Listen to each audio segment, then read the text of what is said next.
Audio Jungle. Audio Jungle.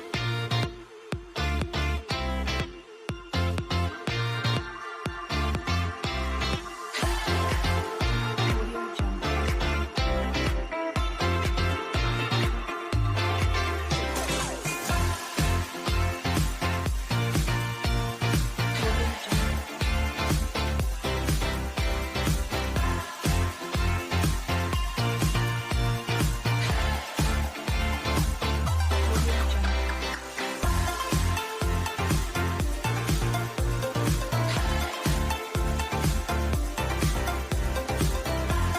Audio Jungle. Audio Jungle.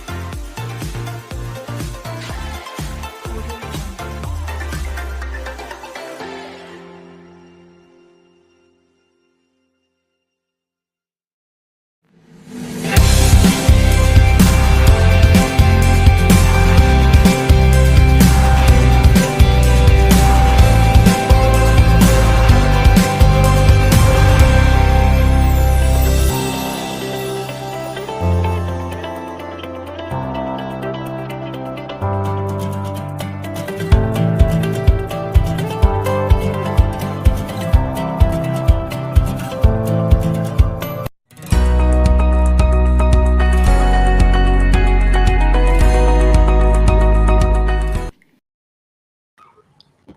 Hi guys, good evening, good afternoon, good morning from wherever you are seeing me. I am Dr. Pallavi Mahajan, your host and host for the scientific session in DRDCA 2020. Uh, we had a morning session also today, and it was an amazing session by Dr. Jiro Abe and Dr. Yamazaki, and they discussed about SEM-CD, suction effective mandibular complete denture. Prior to that, I did not know even the full form of that, and now I'm aware of it. So you guys can check it out if you missed on YouTube, Facebook. Post this session because this session is again a very special session. Before this session, we never had actually ortho session. So this is the first ortho session that we are having, and we have two amazing speakers who were there in India, who did their bachelor's in India, but then they shifted to Cambodia, and now they are practicing in Cambodia, and they will be joining us from Cambodia directly. So the speakers today that we have are Dr. Adith Venugopal and Dr. Anand Maria. Let me introduce you to Dr. Adith Venugopal first. Dr. Adith Venugopal, an orthodontist from Cambodia, is currently a clinical instructor and assistant professor of ortho and dentofacial orthopedics at the University of Puthysastra. He also holds a private practice at Pacham Dental Clinic, where he practices exclusive labial, lingual, and aligner therapy. Dr. Adit has completed his PhD in Ortho from Kyungpook National University in South Korea. He has completed his clinical MS in Ortho from University of East Manila and has a bachelor's degree from Rajiv Gandhi University, India. He has published several scientific studies and clinical reports in international peer-reviewed scientific journals. He has been an invited keynote speaker at many orthodontic congresses and has held courses and workshops on TAD-based mechanisms all around the globe. He is currently the youngest fellow of two prestigious institutions, namely the International College of Dentists and the Pere Fosher Academy. Dr. Venugopal has also completed a certification in surgical ortho from the prestigious Changgung Memorial Hospital, Taiwan. He is currently a professional member of many prestigious organizations like World Federation of Ortho, International Association for Orthodontics, Indian Orthodontic Society, Cambodian Orthodontic Association, and Charles H. Tweed International Foundation. His current research and clinical interests are on TAD assisted biomechanics, along with frictionless mechanics for tooth movement, gummy smile correction, and complex dento-alveolar movements and damage control. Dr. Venugopal is going to talk about a very interesting topic, which is I did not know that it is considered as a taboo in orthodontic literature. I'm talking about iatrogenic complications that happen. Basically, iatrogenics is, we all know, it is something that we call clinician induced unintentionally maybe, but not what you call not exactly uh, I will say clinicianly induced any problem that is error. Clinician induced error is called iatrogenics. Dr. Venugopal is going to explain much more about it. It is considered as taboo in orthodontic literature. Dr. Venugopal is going to speak about it and how we can deal with it, how he is dealing with it, along with his case presentations. You can post your questions directly in the comment section in YouTube, FB, and app, wherever you are seeing is questions will be taken post this session. It will be 15 minutes of question and answer session, depending upon the number of questions we get. So I welcome Dr. Adith without any delay on your screens right now. A very good afternoon to you, sir. Thank you so much for the warm introduction, madam. It was great. Am I clear? Am I audible? Yes, you're audible. So I can just close this and get back to my presentation. Are you able to see this? Yes, we can see that. Okay, so let's get on with it. Thank you so much. And as you rightly mentioned, iatrogenic exactly means what you said. It's a taboo, I think, in any field, not just orthodontics. I mean, you don't want to make errors being a specialist or being a clinician, but there are times where not everything is under your control and things do happen. Most importantly, what we must know is the art of damage control. That's more important in order to treat patients, because if you ever make a mistake, it's on you to probably correct it as well. And so you must know what is to be done. Now, I assume, as I have been speaking with the both of you, that Ortho is pretty new to the RDCA webinar series. So I hope all of you enjoy this session, because this is going to be on a little macro aesthetic point of view when it comes to your face as well as your dentition. So let's begin. Now, before I start, I would like to speak a few words about the distress that we are going through. The current pandemic, known as COVID-19, could not have been more predictable. It marks the return of a very familiar enemy. Throughout human history, nothing has killed more people than the viruses and bacteria that cause disease. So let's really pray for the people who have lost their lives because of this unforeseen event. And me and an author group, a very accomplished author group, have researched a lot and come up with 2 papers in the very prestigious Journal of Clinical Orthodontics. And you can see the titles. Probably you can have a read. They're very elaborate papers showing all the norms and restrictions and the precautions one might take in a general setup as well as in an orthodontic setup. So this is my entire support system, beginning with my parents over here, with my baby, and with my wife, with my lovely wife. And this is my team. This is my team of assistants and resident doctors, because of whom I do the work I do.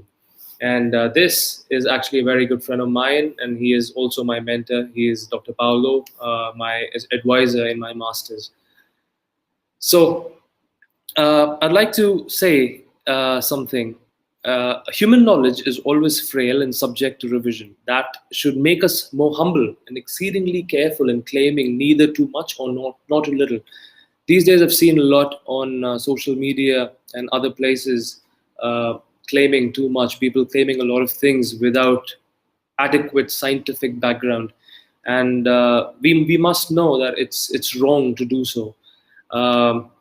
And I have this beautiful curve. It's called the Dunning-Kruger effect.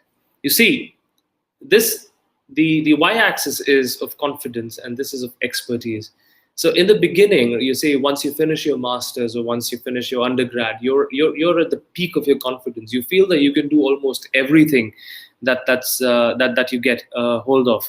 But then, over a period of time, you will realize in your practice that things are not so simple. Things go wrong. There are so many things that we're not exposed to in our specialization or during undergraduation. So at that particular time, you go down your confidence. Your confidence just goes down so much, and then you reach a low where you try to wonder that you need to learn more, and that's exactly why you start attending these CE programs. You want to learn more, you want to gain more confidence, and gradually with expertise, you again gain the level of confidence. But this time, you know and you've gone through the proper curve, and now you look at yourself back 10 years back and say that you were an incompetent fool at that time. Okay, so I have taken the liberty of classifying orthodontic iatrogenic effects as screw ups. A screw up is something, basically, it's a slang to say that you made a mistake. So I would classify it as technical screw ups, under which I would subcategorize them as diagnostic screw ups, mechanical screw ups, and non technical screw ups as flippant attitude related screw ups, overconfidence related screw ups, and social media based screw ups, which is pretty new. Now, for the non-orthodontics, I would like to just cater by saying that we, as an orthodontist, we have a lot of physics, and we have a lot of calculations and mechanics that go into what we do. And I'll show you a little bit of that. I'm very sorry if the following slides may not be very basic, but you can ask me any of the questions you have, and I'd be more than happy to answer them. So I'm a graduate of the Charles H. Tweed Foundation in Arizona, Tucson, Arizona, and this is the place where I learned my basic and advanced diagnosis and treatment planning in orthodontics. So considering the entirety of the related science, art, and practice, orthodontics is an extraordinarily complex form of treatment. Dr. Behrens, who is also the editor-in-chief and a very father figure in orthodontics, he's the editor-in-chief of the American Journal of Orthodontics and Dentofacial Orthopedics, has defined iatrogenics as something induced unintentionally by the treatment, exactly the way Dr. Pallavi had put it. So I would like to start by the first most common mistakes that we especially make when it comes to diagnosing Class 3 cases. Now, Class 3 cases are those cases where the lower jaw seems to stay forward compared to the upper jaw. And they have a further classification called a pseudo Class 3 or a true Class 3. Now, a pseudo Class 3 is something which is not a skeletal Class 3, but it is an occurrence which takes place because of a functional shift or a habit, it's because of some dental or occlusal characteristics that the mandible tends to move forward and occlude in the maximum intercuspation at that particular position. So that's actually a habitual bite, and it's not a true Class 3, which occurs basically because of a prognathic mandible or a retruded maxilla or both. Now, this paper is again in the Journal of Clinical Orthodontics, a quick fix of pseudo Class 3 correction by Dr. J. Bowman, who's on mine as well. He has researched and written extensively on pseudo Class 3, where I'm going to be actually telling you as to how I diagnose a pseudo Class 3 from a true Class 3. Now, this is a very young girl, 12 to 13-year-old girl with her entire permanent dentition out. Now, you can see the first thing that you look at her, you see that she has an anterior crossbite, and she also has a Class 3 canine relationship over here and an absolute Class 3 molar relationship, and you will see that there is a slight jaw shift towards the right side. A midline is moved by the entire central incisor, so she has about a 5 millimeter of midline shift.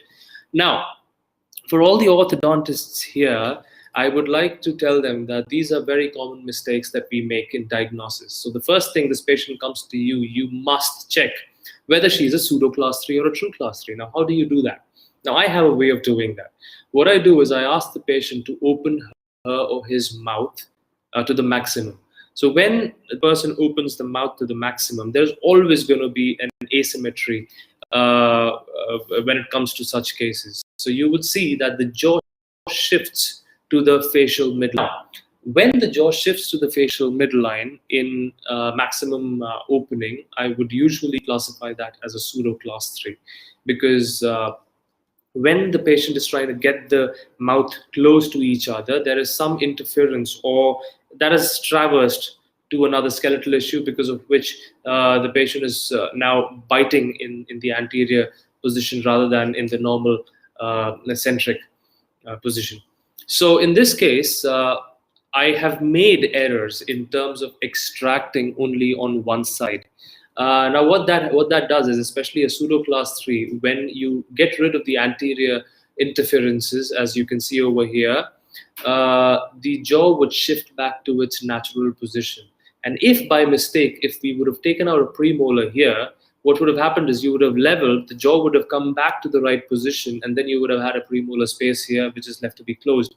Now, it's easy to close that space, of course, but then your molars would be in a definite full class 3, right?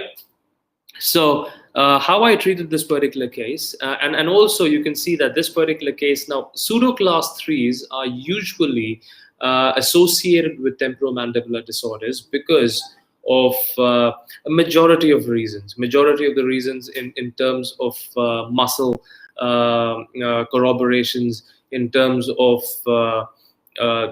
the inappropriate occlusal patterns, etc. So you can see that the right side of the joint is a little spaced out, a little more. So you can see a disc space increased over here, possible distraction, condylar distraction there. So anyways, what I did was I basically just raised the bite posteriorly. Now what I do in such cases, and I've developed this small technique in which I raise the bite on the lower terminal molars, especially here on the last molar, and I raise the bite in the form of a bleb or a rounded a ball with flowable composite. Now, why I do that is because you see, I don't want the patient to have a static bite. Now, when the patient tends to have a static bite, it's a problem. I want the patient to be confused with his habitual bite so that I can guide it to the right position with the help of elastics. Now, what I did is I just raised the bite, and once I raised the bite, I gave a combination of class 2 and class 3 elastics, guiding the mandible to the right position. And in just about 9 months, the midlines were centered. And then you can see here, it's a good class 1 relationship. So you have to believe that, see, you had a full class 3 and now it's a good class 1 relationship in just 9 months. So there's nothing much I did. I just got rid of the anterior incompetence in terms of the bite and occlusion interferences, and the mandible automatically shifted to the right position with the help of some guidance with intermaxillary elastics. Now, which intermaxillary elastics I've used is depending on the wire that I've used. So if I use a light wire, I go in for light elastics. That is about, say, 5x16 light, 2.5 ounces elastics. And if I go into a heavy wire, which is a 1925 steel, I probably jump on to 3x16 heavy or medium elastics. I usually tend to not go to heavy. I stick on to medium even in the final stages. So in just about 9 months, I have a decent occlusion, a class 1 occlusion, good overjet, overbite. And the best part is you can see that the symmetry has also corrected. Now, you have to be very careful. And moreover, you can see the profile. The profile has changed as well with no extractions, nothing, just good jaw positioning. So you can see what I'm trying to say is, if you have a growing child and you get rid of the pseudo class 3 bite or the habitual bite and the interferences, you can shift the jaw back because the pseudo class 3 has not yet traversed into a full blown class 3. Imagine a young woman or a girl at the age of 8 or 9 developing a pseudo bite with an anterior cross bite and you're not correcting it.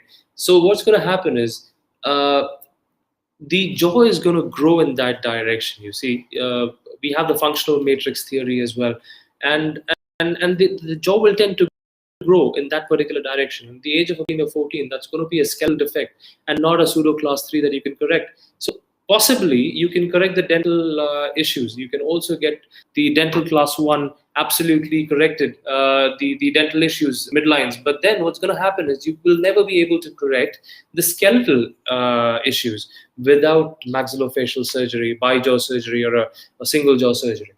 So you can see after treatment, you can see the disc space has corrected in this particular case on both the sides, and they're balanced moreover. So now getting on to the next kind of iatrogenics. Now, iatrogenics is something that, as I mentioned before, we unintentionally make a mistake with, right? So I would consider round tripping in orthodontics also iatrogenic. Now, what I mean by round tripping is wasting time. You see, we tend to do some things. You get a case like this. Most of the practitioners would tend to extract, this is definitely an extraction case because you can see that you're missing 2 lower incisors and you have the complete set of teeth on the uppers. So this is a class 2 div 2 situation, a good profile, not much of a profile issue over here. And you can see the mandible is a little retruded and locked in. Now, this is definitely an extraction case for me. So I mean, even for you probably. So you would extract 2 premolars in this case. But now the question is, are you going to run a wire from the molar, premolar, canine, laterals, and centrals, and so on to the other side after extracting? Or would you just give us something called a lace back? Now, we have something called a lace back in orthodontics, in which you may tend to use a ligature from the molars onto the canine back, because you want some space for these 4 incisors to decrowd. Or else what happens is all these teeth are going to go forward. And what's going to happen is your overjet is going to increase by about 6 millimeters easily. And then you're again going to close that 6 millimeter of space and use this extraction space. So what do you do? What you're doing is you're first of all increasing the overjet to 6 millimeters if you run a wire without a lace back, and then you're going to pull it back. So isn't that round tripping? You're wasting 6 months of time again. So isn't it better to just deal with what you have right now, because the overjet is almost perfect in this aspect. And now let's get on to the fact that if you use a lace back. Now, lace back has been claimed by many scientific literatures in data. You have loss of anchorage. Now, let me explain what anchorage is over here. You see, if I use a ligature from the molar, premolar, and to the canine in order to hold it back, yes, it will stop the canine from going forward, and it may reduce the flaring component, which is again not proved scientifically yet. The problem is that your molars are going to anchorage, they're going to come forward into the extraction space. So it might end up alleviating the crowding, but then increasing the overjet and eventually losing all the premolar space that you have, because the molar is not what you want. You want your entire anterior teeth to go back rather than the back teeth coming forward. So what I suggest is use a mini screw from day 1. So I've extracted the day 1 and I've placed a mini screw behind the premolar, second premolar, and between the second premolar and the molar, and I've used a power chain on a 014 night eye wire with loose ligatures in the front. Now loose because I want some space to alleviate the crowding as well, and I don't want to keep it so tight that it doesn't decrowd any further. And I'm gradually pulling back the canine with almost negligible amount of force. That is about 50 grams of force that I'm using over here, right? And gradually you can see that the canines are coming back, and the best part is the overjet is not increasing even a tad bit. You see the overjet is constant from day 1. And that makes me say confidently that my canines have come back and the arches have alleviated, for sure.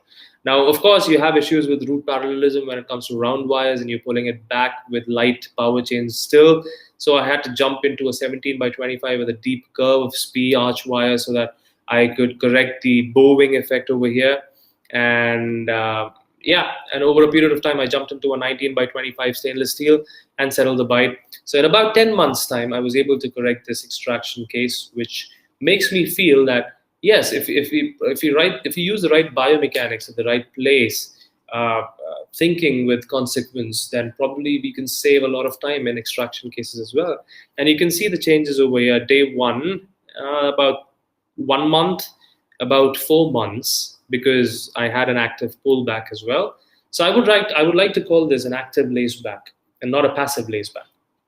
And in about, say, 9 months to 10 months, I was able to finish this case. So this case finished with a proper midline, and you see class 1 canines and molars. Now, it's very difficult to correct a case of this stature to a proper class 1 because of the fact that you have 2 lower incisors missing. So you have a very big Bolton's issue. But then, of course, you've extracted the uppers, and it takes some bends and artistic bends and all those things to get good root angulations and crown inclinations. But then, yeah, of course, it's all possible. So you can see that the roots are pretty straight, and also you can see some favorable growth of the mandible, right, has taken place.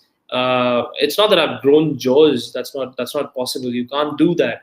But then, of course, you have given a good counterclockwise rotation, and you've eased up and taken out all the blocks so that they can grow freely in a good direction. Especially you can see it over here. They're growing in a counterclockwise direction, which is very good for a class 2. So the purpose of the TAD supported lace back wasn't to retract, but to direct the teeth to unravel posteriorly rather than going forward. Now, using TADs as an alternative to conventional lace back techniques helped me overcome the possible side effects of anchorage loss or loss of incisal control, leading to round tripping and subsequent delay in treatment, as I have explained. So let me jump on to the next kind of iatrogenic issues that we very commonly find. I mean, and this would be something that I've done a lot and I've learned from my mistakes. So you see, we always get cases of these sort where the canines are the pretty high, Dracula canines, high canines, and all those things. And we would love to just put a single arch wire, isn't it? And then hope that this canine comes down. But what we miss out is that the canine has a long, very, very long root, and sometimes it has very strong bone coverage around it, which makes it impossible for the canine to come down. And what happens is the canine pulls everything up. And this is what happens. You see the lateral incisor flared up, premolars up, and you have a big, massive posterior open bite that you have created iatrogenically. So how do you avoid this? You need to avoid this by actually separating the canine from the rest of the occlusion and getting it down individually rather than linking it to the adjacent units. So this is something that I have, this is a technique that I have published, I think last year, in which what I do is this is for buccal impactions is what I'm talking about. I expose the canine surgically, and then I place a bracket and I bend to 16/22 or any wire that you want. You can just bend it and use some flow composite over here to just lock it in, and then attach a crimpable hook.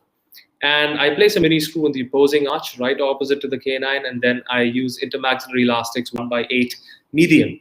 1/8 medium are the smallest variety of elastics that you get.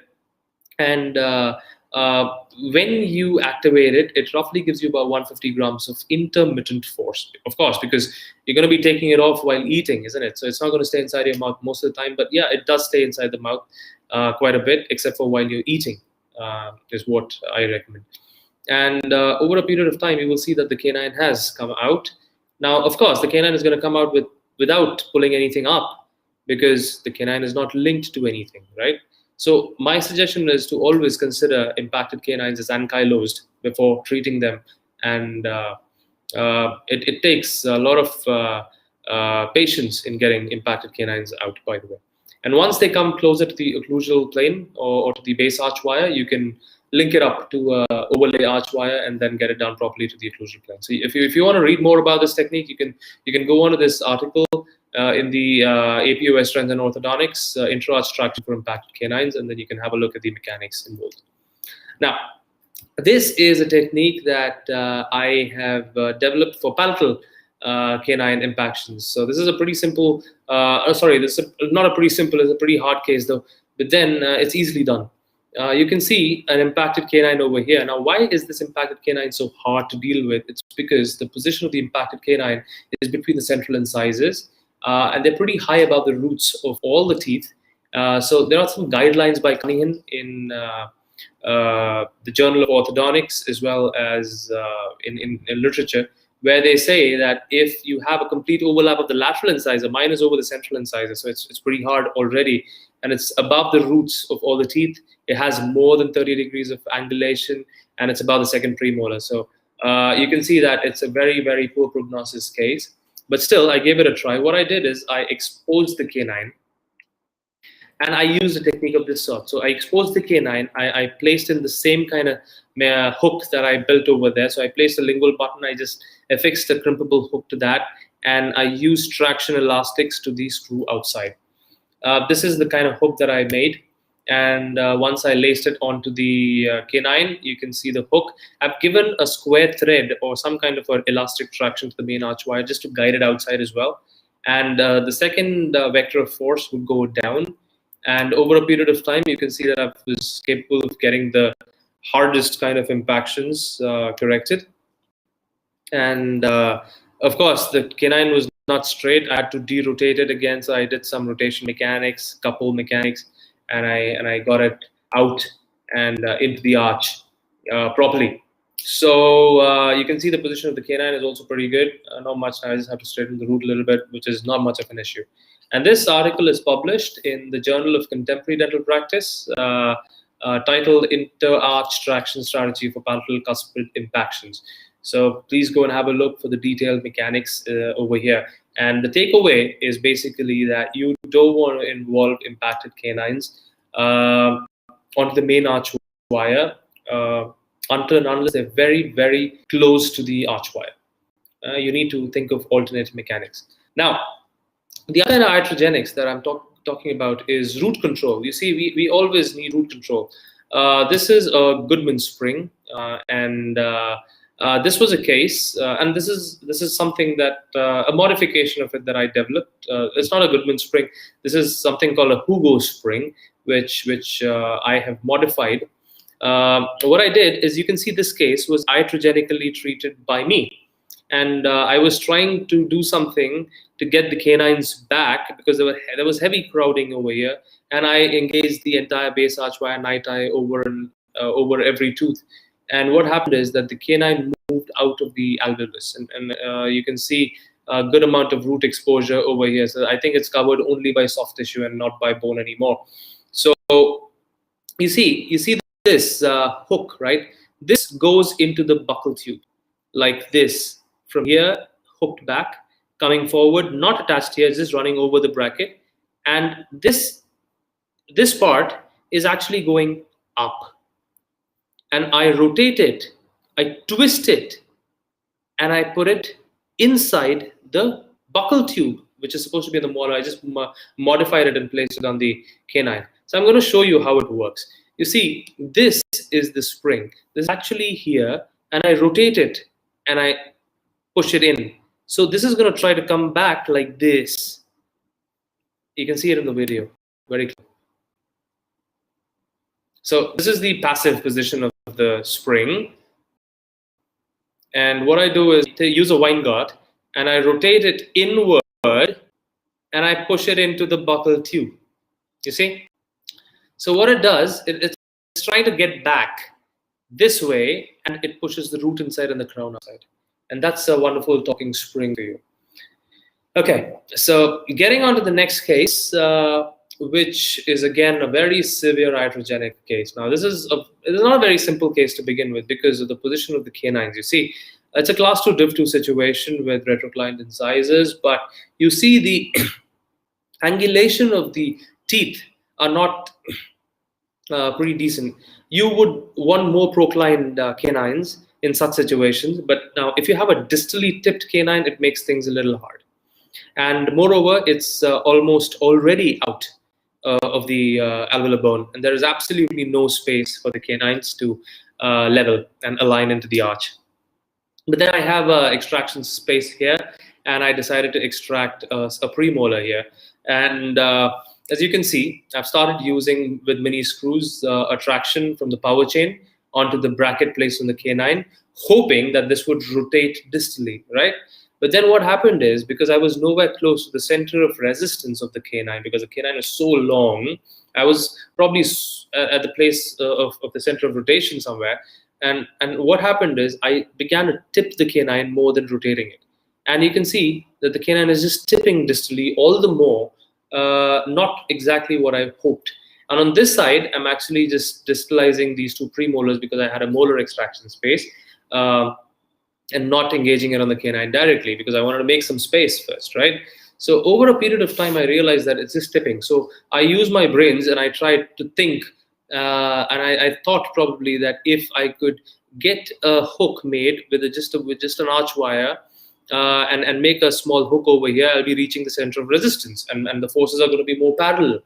But unfortunately, I was so wrong again, that even with this hook, I was still nowhere close to the center of resistance, and I was still below it, and so the canine still tipped further with the force. And at this particular point, you can see that the root is already out, and I can see a severe blanching of the root surface of the gums. So I decided to just give it up over here, and then I placed in an overlay, hoping that it would upright the root and then I could use some talking spring. But unfortunately, things got bad. And you see, this tooth is absolutely out of the bone now. Even the apex is out. I was worried about the vitality, but then luckily the tooth was vital. And now what I had to do was just physiologically let the teeth or tooth go back into the bone. Now, you need to make space for that. So what I decided is I would take out all the brackets from here and just use an open coil spring, make some space, relieve the tension, and let the tooth go back into the bone. Now, it's very, very important that you do this as soon as possible. And because you see, the transeptal fibers, they are still there. They're still holding onto the tooth, right? They can still pull it back. But once you let it go for a long time, it's not going to go back again. So you need to do this as soon as possible. And just in 3 months, you can see that the teeth or the tooth has begun to go back. And once 8 months later, 8 months I think later, I decided to engage the light wire onto it again. And this time I did not use any force on the canine, but I just wanted to pull the premolar down, in turn putting the canine down and settling it in the right place. And once the canine came down properly, I put in a 21 by 25 night eye arch wire to get the third order torque and tips under control. 8 months after using forces again, and the case was finished in a proper class 1. And she still needed some gum contouring because she had some gummy smile remaining. And we did the gum contouring, and she had a pretty good aesthetic smile with good, healthy periodontium around her canines, which was almost poor prognosis for extraction. Yeah, so this is the transformation of a smile, which is pretty interesting to me. And this case is published in Case Reports in Dentistry. It's a highly cited journal. Please, and it's for open access, so you can go and access this particular paper titled "Physiological Mid-Treatment Tooth Movement as a Correction Strategy for Iatrogenic Root Exposure." Okay, so now I'll jump on to the next kind of case that we're going to be talking about. Now, these are adult class 3 cases. So you see, I'm going to be talking about this because people usually make mistakes when it comes to such cases. So you can see that now I'll tell you something about this case. She's a 40-year-old lady with a class 3 malocclusion. And this is a true class 3 malocclusion because you can see that the jaw is pretty prognatic.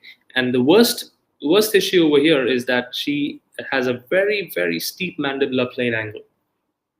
Now, also at the same time, you can see that these ridges are knife edge ridges. So you can't move teeth over here predictably.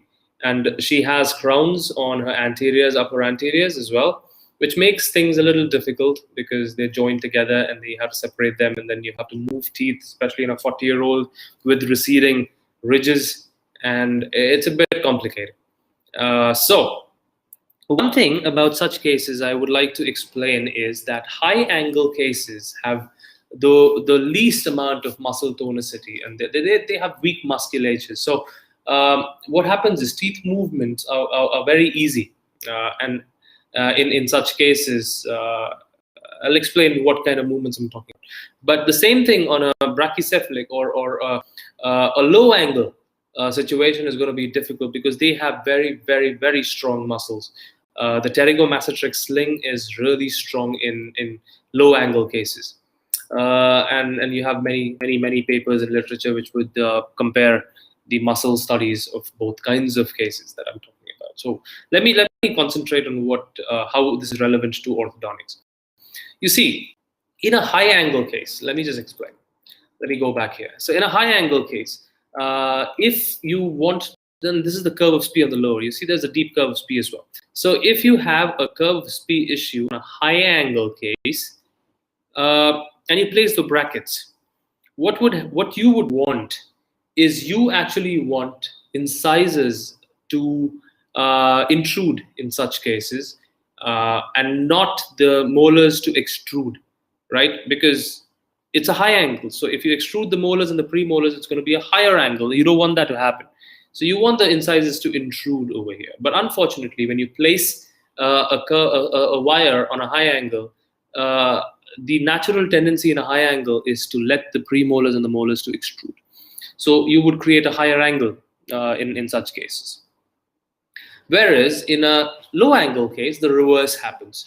You want the molars to erupt and extrude, but that's not what happens because of the very strong pterygomastotrix sling activity. And what in turn happens is that your anteriors flare and intrude in turn, correcting the curve of P.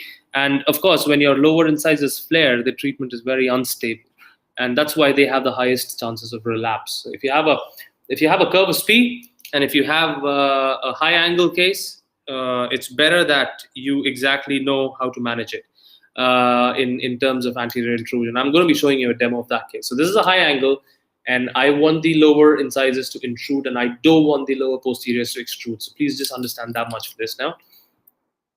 So what I did was I raised the bite on the molars. So when you put the bite block on the molars, you take care of the molars. They're not going to extrude anymore because you have that bite block over there which is holding it, right? Now, number two, what I did is I placed a mini screw between the premolars, and I placed the arch wire, and I am using a retraction force, which is a high pull retraction force. Now, why it's high pull is because the vector is pretty high, and that will give you a more of a retraction intrusion vector. At the same time, I'm trying to close the space using a closed coil spring. Fortunately, in this case, I was able to close the spaces even on a knife edge ridge, which was very, very lucky. And I was able to get a good correction of this case with a full closure. So you can see I was able to get the molars, mesial, and close the space absolutely into the extraction space with knife edge ridges as well. Now there was a problem because there was nothing distal to it holding the occlusion on the upper, so we had to go for a vacuum formed retainer with a Pontic there in order, and then she's planned for implants so later. So you can see the change, and you can see the change in the profile. My agenda over here was not to extrude the molars and increase the mandibular plane any further. So I wanted to intrude the incisors as well as close the space at the same time. And I was successful at doing that. Now, this case is accepted for publication in the very prestigious Journal of Clinical Orthodontics in JCO. So you can see the x-rays which clearly show the space closure. And the best part is such cases usually end up with mesially tipped molars, but in this case I've got distally tipped molars because of some tip back bends that I incorporated in the arch wire towards the space closure, which would keep the molars upright while protracting them. So other ways of doing this, if you want to intrude your incisors, other ways are maybe you can use a mini screw supported intrusion arch that I usually do, and I place 2 mini screws, and I keep a night eye arch wire which probably goes down, and then I pull it up and hook it between the incisors so that they give you a intrusion force. Sometimes I use mini screws, not very favorable in the anterior area because the soft tissues and then the gingival contours as well as your attached gingiva is pretty less, so it becomes difficult, and it lacerates your gums and causes ulcers most of the time, so it's very uncomfortable for the patient. So I avoid placing implants in the lower anterior area, but still it's a good option. You can do that. Now, as I'm going to be showing you an example of a low angle. Now, this was an example of a high angle. I'm going to be showing you an example of a low angle case. So you see this is a low angle, class 3. And this is a very hard case because you see the incisors, lower incisors are compensated, retroclined pretty bad. And you know that if you put an arch wire, you're going to create an reverse overjet of about 9 or 8 millimeters, which is almost going to be impossible for you to correct. So you need to tread with caution in such cases. And you see, the agenda over here should be to extrude these posterior teeth and not flare these much, right? So how are you going to do that? Now there are a few ways of doing that. What I decided was I decided to place bite blocks in the front in this case. So now what that does is when you place bite blocks in the lower lingual anterior area, you see you're behind the center of resistance. So when the upper incisors bite and fall in this place, your lower incisors cannot go forward because they're hitting behind the center of resistance, and that's going to give you a tipping force all throughout. Number two is you open up the bite, right? So this is clear over here, in which I decided to then use elastics to force extrude these posterior premolars in the premolars in the canine area. And I was successful at doing this. And of course, this is a true class 3, so it won't just be corrected. So I had to distalize the entire mandibular dentition. So I decided to place buccal shelf implants. They are these big screws that you place on the buccal shelf area. And this is a heavy stainless steel 1925 stainless steel arch wire. And I placed the hooks between the canine and the premolars, and even mesial to the lateral canines. And then I use distalization vectors to correct this full class 3. You see, it's a severe class 3. Of course, I've extracted the third molars at the end. And over a period of time, I think about, say, 1 year post, I was able to finish this case into a proper class 1 occlusion with very good angulation of the upper and lower incisors. So it was a pretty difficult case to start with, and I got a pretty good outcome in the end.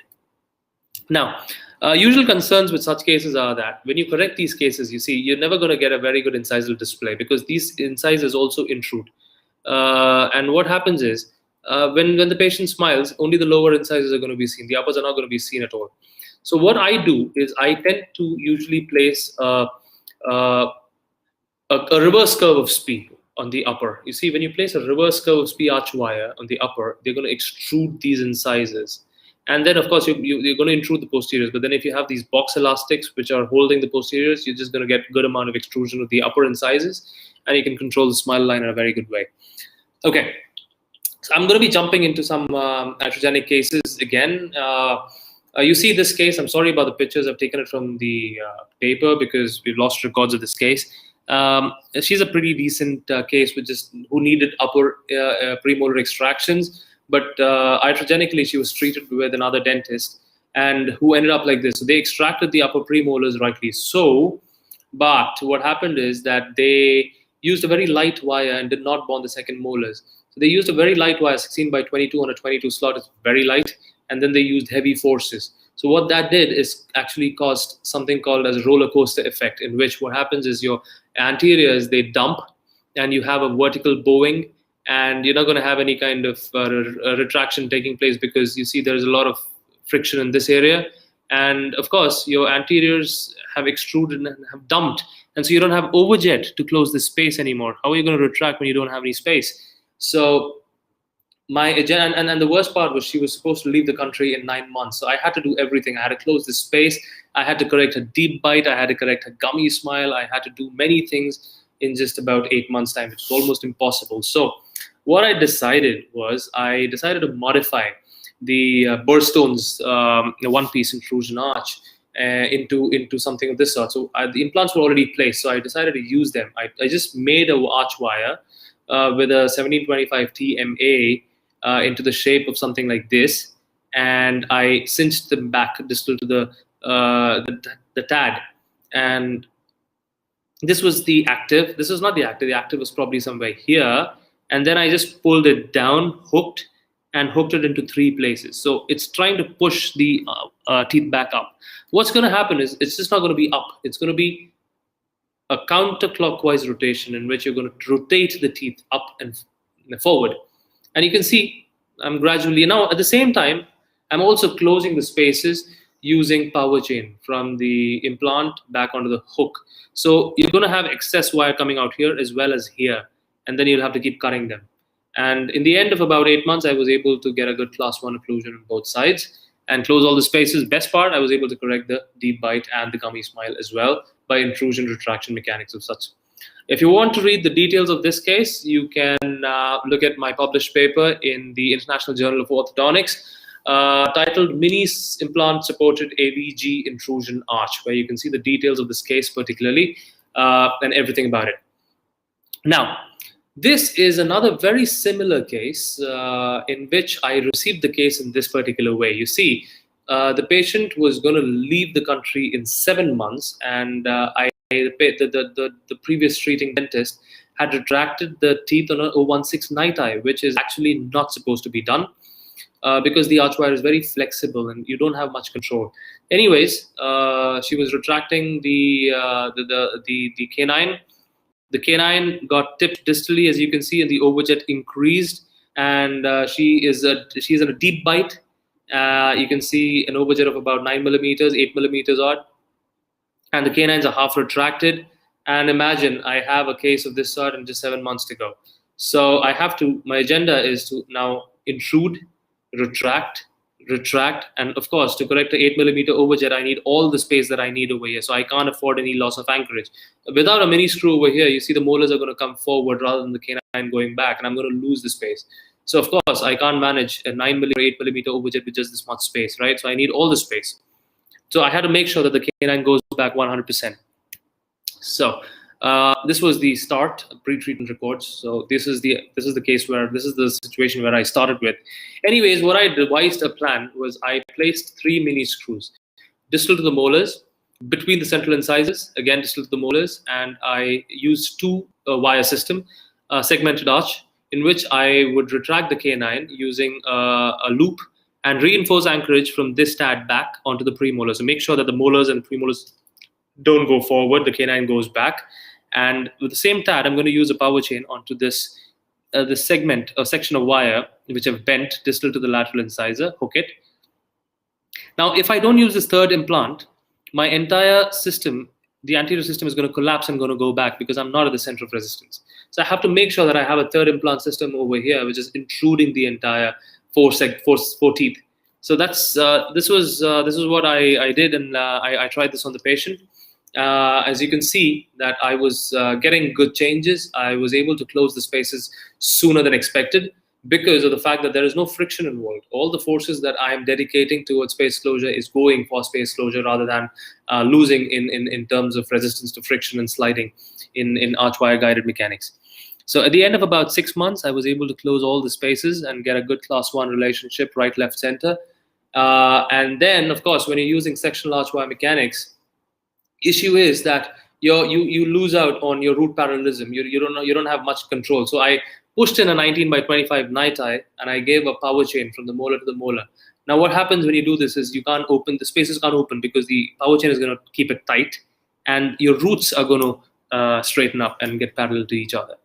So I left the implant in the patient's mouth for retention purposes because I use an SX as well as a fixed lingual retainer, and I place a lingual button between the SX, between the central incisors on the SX retainer, and I ask the patient to use elastics nighttime wear, 3x16 light elastics only at night, so that I can maintain the intrusion.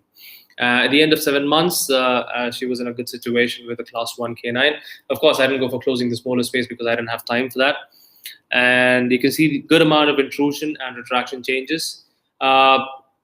I am sorry I have to rush in this particular session because I just have 1 hour and I have so much to show you. But if you want to read details of this case, you can go online and check my published paper in Case Reports in Dentistry titled A Novel Temporary Anchorage Device Aided Sectional Mechanics for Simultaneous Orthodontic Retraction and Intrusion. So you can find the details of the mechanics in this particular case. Now, I'm going to go into a very, very interesting case,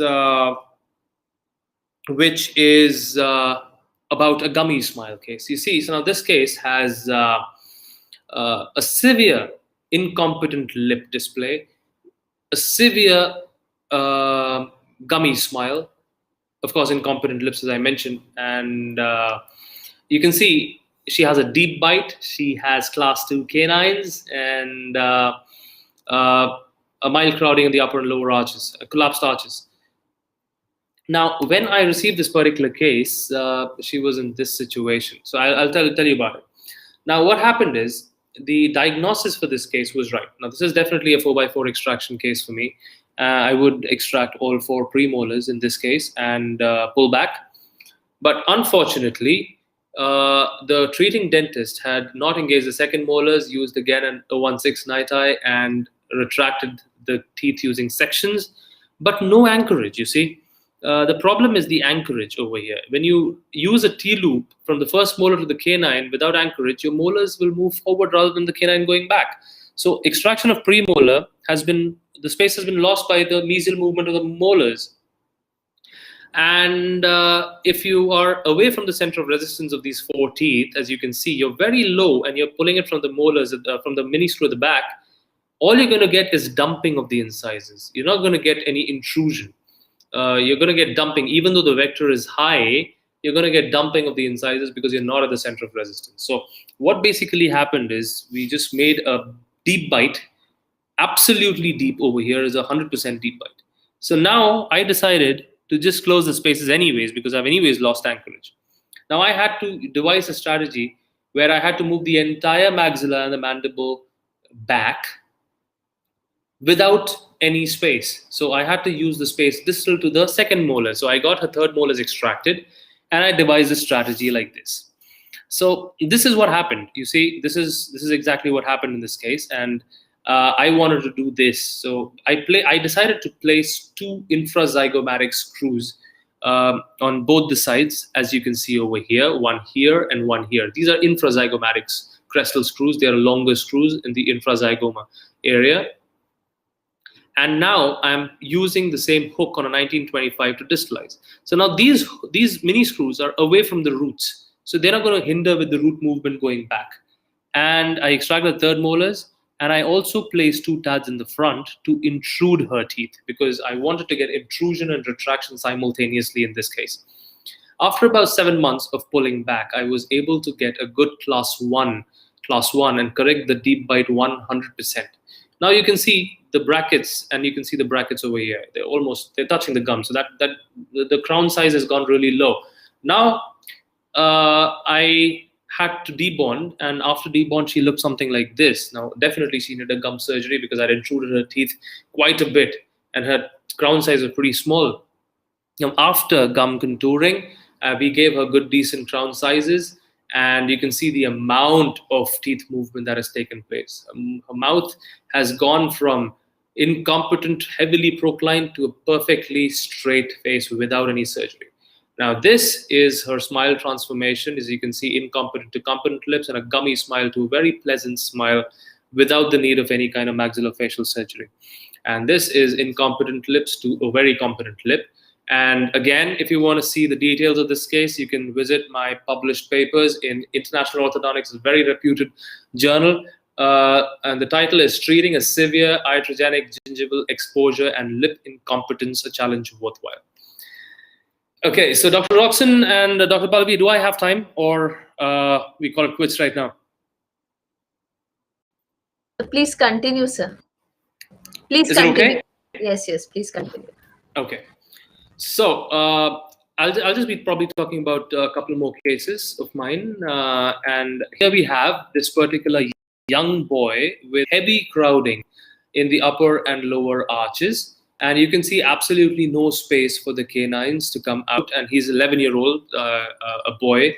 Now, ideally, I would not treat him because of his severely high-angled mandible and class 3 tendency. I would wait for surgery on him because he is not a very good candidate for orthodontic treatment.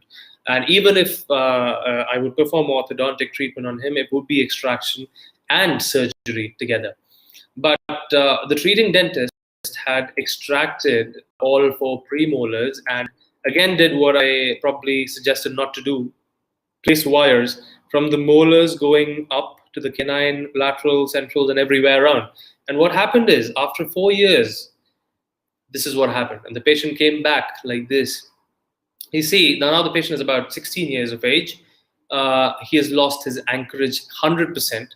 The canine is full class 3.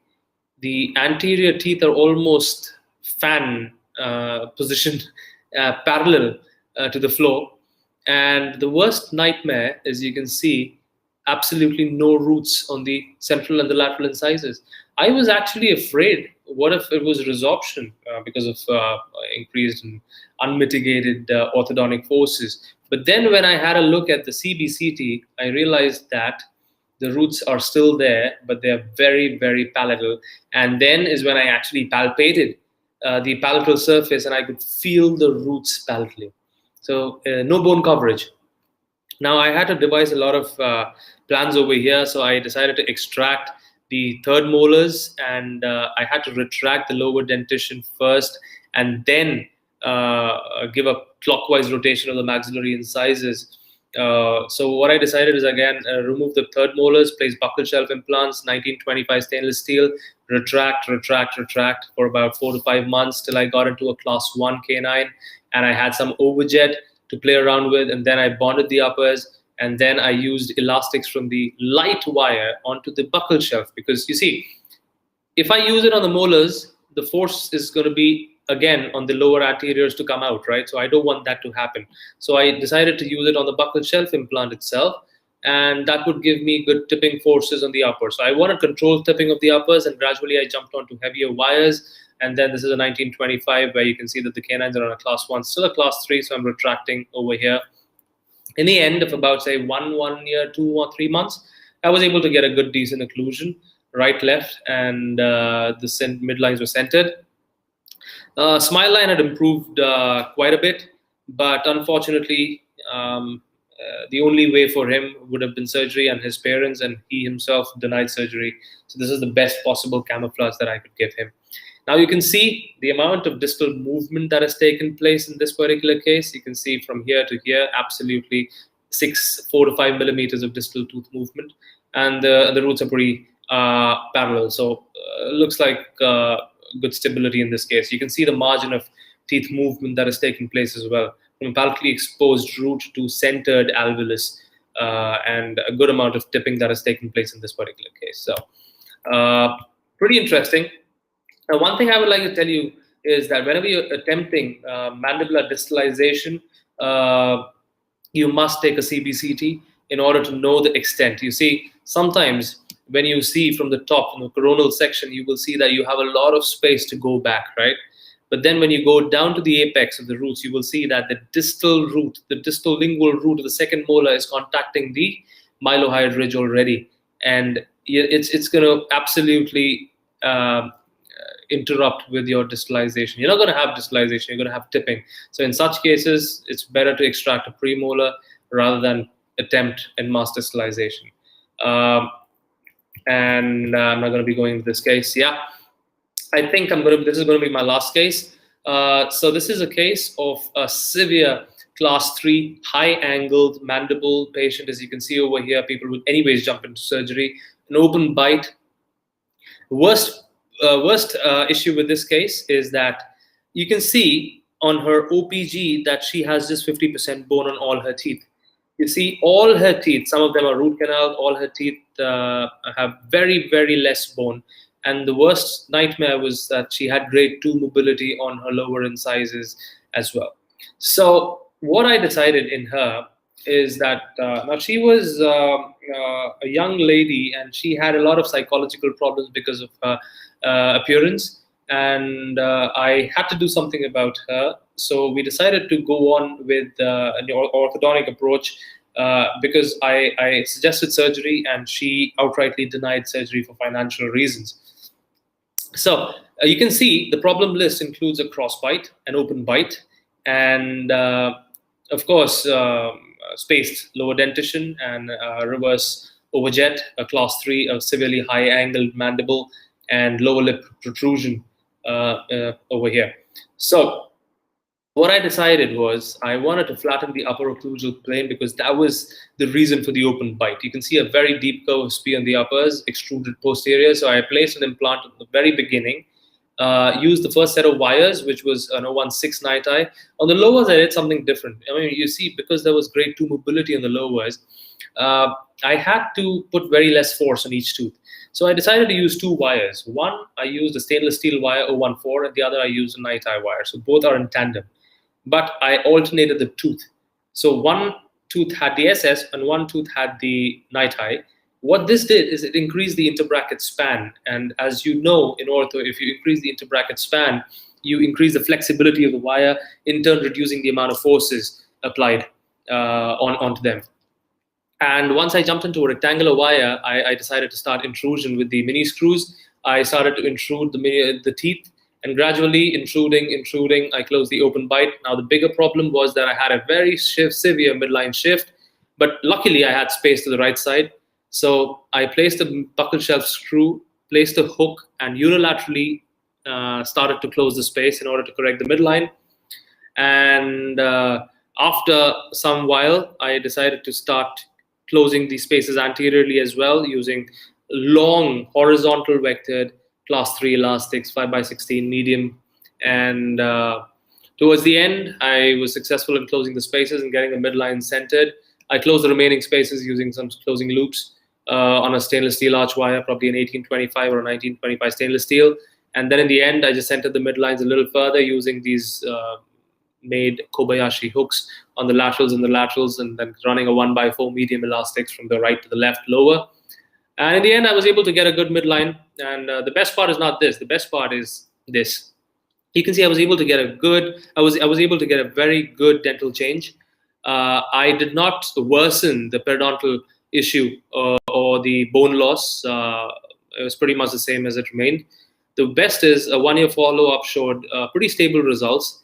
And this is the result of only orthodontics. You can see that I was successful in getting the lips back.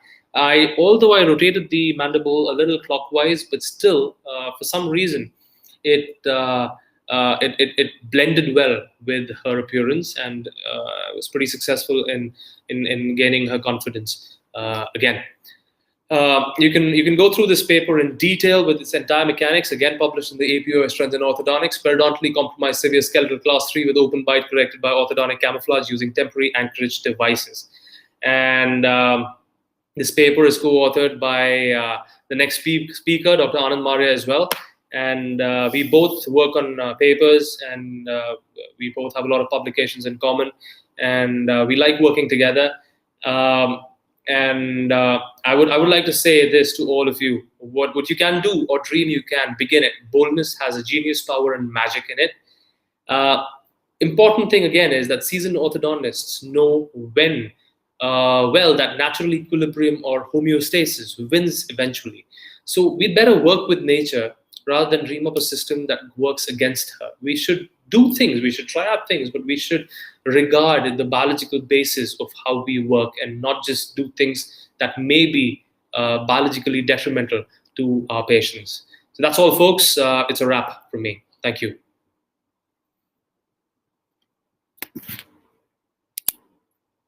To Dr. Adit, we have to work with nature, and you have shown that so beautifully in your cases. Like, to be honest, as I said, that I'm an endo, so I hardly had, I don't look into ortho cases much.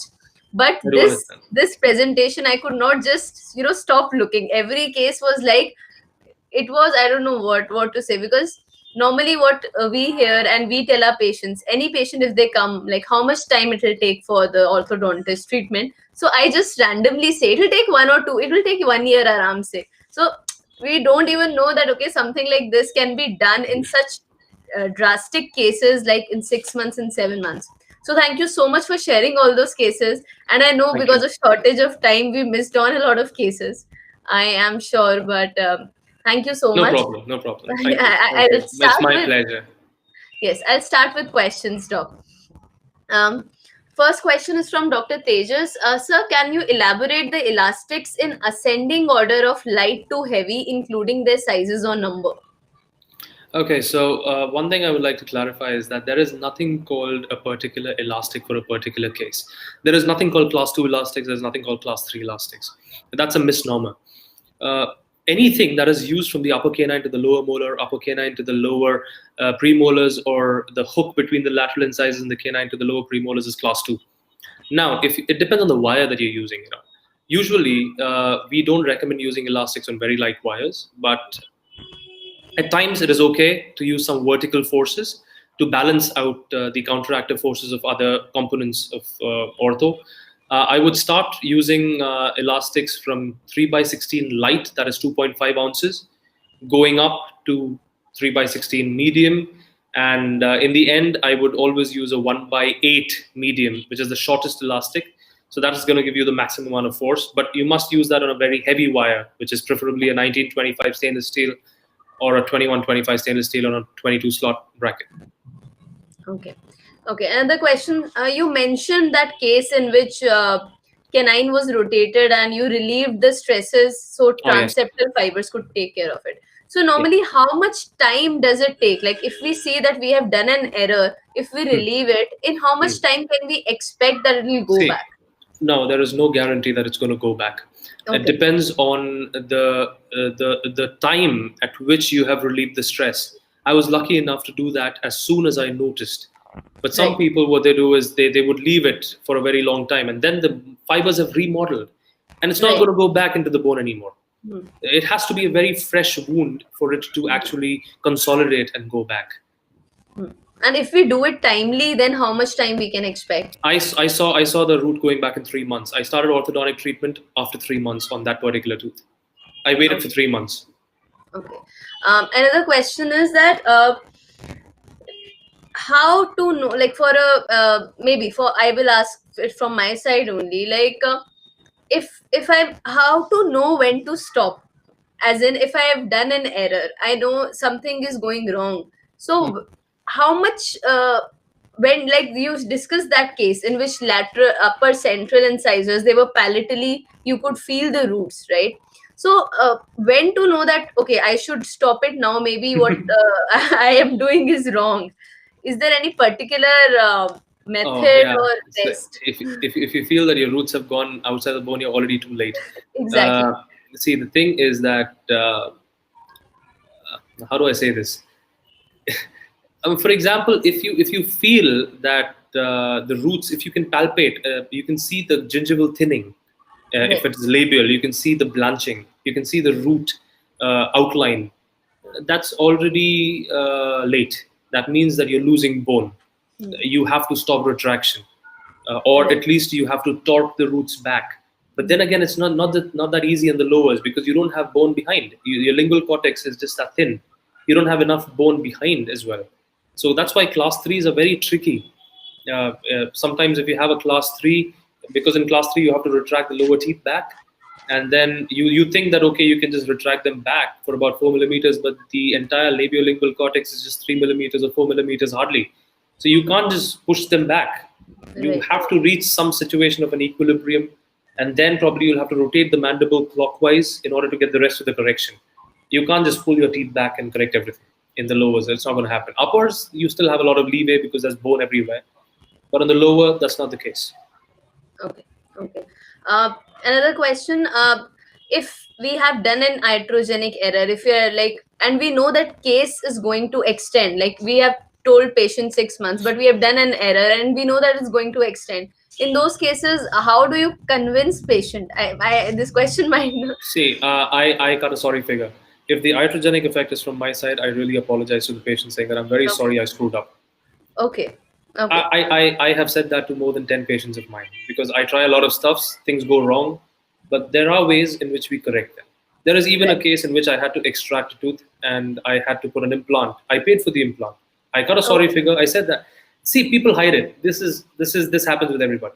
Yes. I, I, Yes. I That's would what. I would be very surprised, or I would rather be very skeptical if someone said that they've never encountered or done this in their True. practice. It's a lie.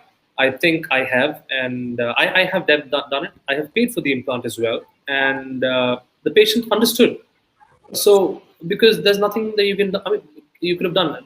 Of course, they would be angry. They would feel agitated, but then iatrogenics happen all the time. We're not God. Right. We try our best, but there are things that go wrong. Yes, Dr. Ajit, and thank Dr. Adit, and thank you so much. On that note, I would say everybody can go wrong. The thing is that we own up to our mistakes and try to correct it. Absolutely. So, thank you so much for that. Scientific backed up session. It was more of science for me, and not just we are putting wires and doing things. Thank you so much for such an insightful session. I honestly loved it. Thank you so Uh, much, madam. It was my Thank pleasure. you. Thank you. Have a nice day. Thank you. Have a nice day. So that was Dr. Adit, and I am really being very honest when I say that I was just glued up on screen. I was seeing what is happening, the beautiful transformations that were taking place.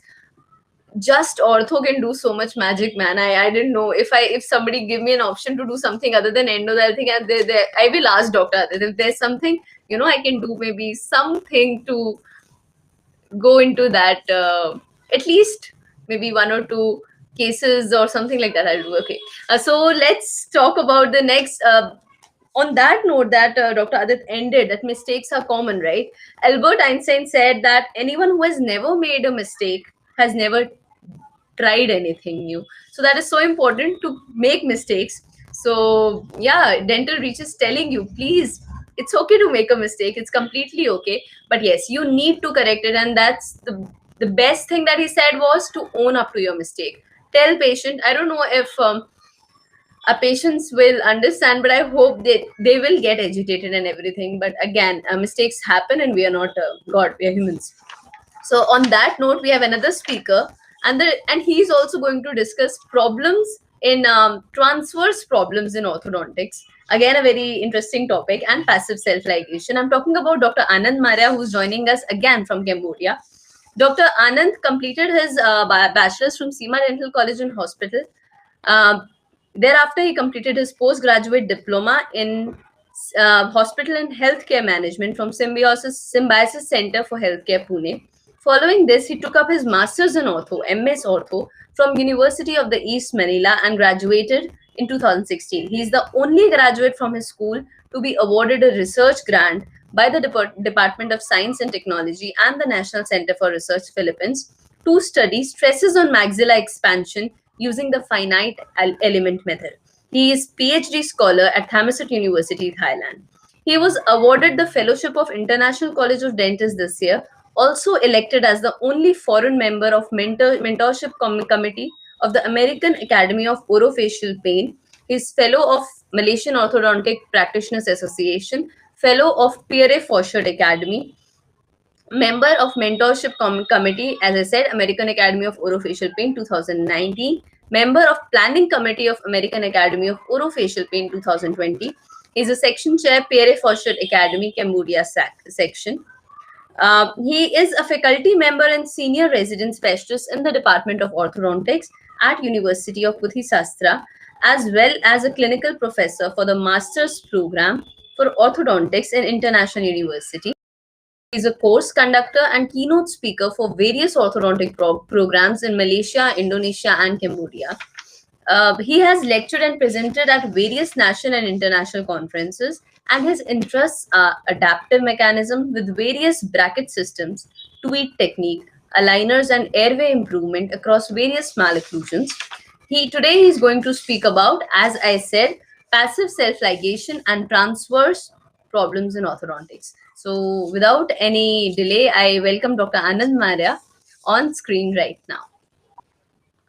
Please. Good evening, Dr. Pallavi. Thank you so Good much. evening. Good evening, Dr. Evening.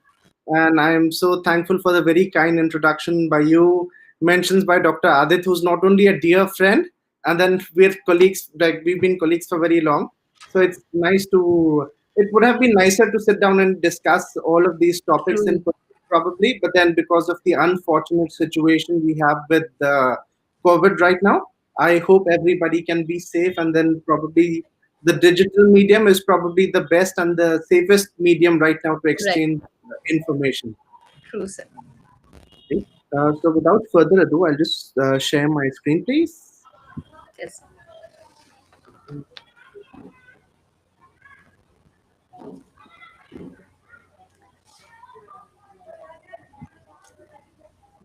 Is my screen visible, please? Yes, sir. Yes, sir. It's visible. Okay. So again, basically, I'll be talking about passive self-ligation and management of transverse problems. So just to get an idea of the situation at hand, I have lots of interest, like especially as was mentioned very kindly by Dr. Pallavi, such as I initially started out purely as an edgewise practitioner. I used to use mostly a lot of wire bending, a lot of modified tweed mechanics. So me and Dr. Adit, we experiment with a lot of stuff. But then What I'll be discussing today is probably a bit more clinically relevant for those who are listening in.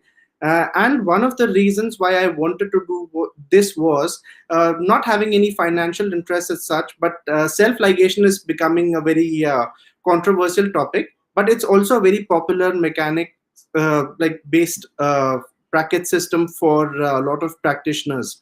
So this was one of the reasons why I wanted to talk about passive self-ligation in general, how it works, and of course we'll be having some cases to discuss later. So just to give you a brief heads up, this is I think this has already been discussed in detail by Dr. Pallavi, so I don't need to go over this in detail. So this is my background. So this was my undergraduate college, which is Seema Dental College. Then this is where I did my master's. It was University of the East Manila. Then I finished. I'm a PhD scholar at Thammasat, Thailand. Then on the lower left is University of Patisas, where I'm currently an assistant professor in orthodontics. Lower middle is Pacham Dental Clinic, where I'm again a consultant orthodontist. And on the lower right is International University, where I'm currently a clinical professor. So I do travel. I have the privilege of traveling, discussing with a lot of people. I do conduct workshops across Southeast Asia, majorly on modified tweed mechanics. Mostly, I do like to travel a lot, speak, discuss. It's lucky actually getting to travel and coming across and discussing various ortho topics with a lot of good practitioners. So just before we start off, I'd just like to just add a little quote that we should constantly be thinking about how we can be doing better, not just for ourselves in terms of the skills we acquire, the knowledge we have, but also how we can better serve patients. Because we are in a field wherein we strive to help our patients get better aesthetics, better function. So I think if we owe it to our patients as well as ourselves to constantly try and make ourselves better when we talk about any branch of dentistry for that matter. So when we talk about transverse plane malocclusions, firstly, we have three types of skeletal malocclusions. We have sagittal, vertical, and transverse plane malocclusions. So most transverse plane malocclusions manifest themselves as cross bites, scissor bites, or even edge-to-edge bites. So they manifest themselves as discrepancies in the transverse plane. So this is basically what it presents like usually. You might have an anterior crossbite, a posterior crossbite, or you might have single tooth cross bites, you might have edge-to-edge posterior bites. So these are all basically transverse plane malocclusions. So when we define them, basically we define them as having an abnormal transverse relationship between teeth in the maxilla and the teeth in the mandible. So why would we consider transverse plane problems separately from vertical and sagittal problems? One of the principal reasons is that there were some studies which have been done in the past which have shown that there are a lot of vertical discrepancies which can be self-correcting. Again, sagittal problems also may be self-correcting because of the downwards and forwards growth of the mandible with time. But what has been seen is that from the age of about 4 years till the age of about 17 years, when we assume that the growth becomes stable, especially for the mandible, even if you count the late growth spurt, the entire growth that takes place in the transverse direction for the maxilla is just about 6.9 millimeters. So what this tells us is that 6.9 millimeters, I'm sure you might realize, is not enough to correct most transverse problems. So that is one of the reasons why you will never find transverse problems which are self-correcting. And as such, we being orthodontists have an important role to manage these transverse problems. So when it comes to modalities for correcting transverse problems, we have lots of appliances. We have rapid expanders, slow expanders. So patients in wherein you're still due probably a late growth spurt, you might want to go in for a rapid expander that is roughly about 14 years of age to maximum about 15. Any patient older than that, you would want to go in for a slow expander. Then another option is to use overexpanded stainless steel wires. The problem with using overexpanded stainless steel wires is that you tend to get some amount of buckle tipping also, especially of the posterior teeth. So, which is again an iatrogenic damage. Since the theme is iatrogenics before me, so that is something which you would want to avoid. And again, similarly for crossbite elastics, we normally run elastics from the lingual surface of one tooth to the buccal surface of the other. But then when you imagine you're using cross elastics, you do have relative extrusion. Plus, you also might have relative tipping of one tooth or the other. The tooth on the buccal surface might tip lingually again. So you might want to have a check on that. And the last option that we have is self-ligating appliances. So we have different types of self-ligating appliances, which is also something that you should know.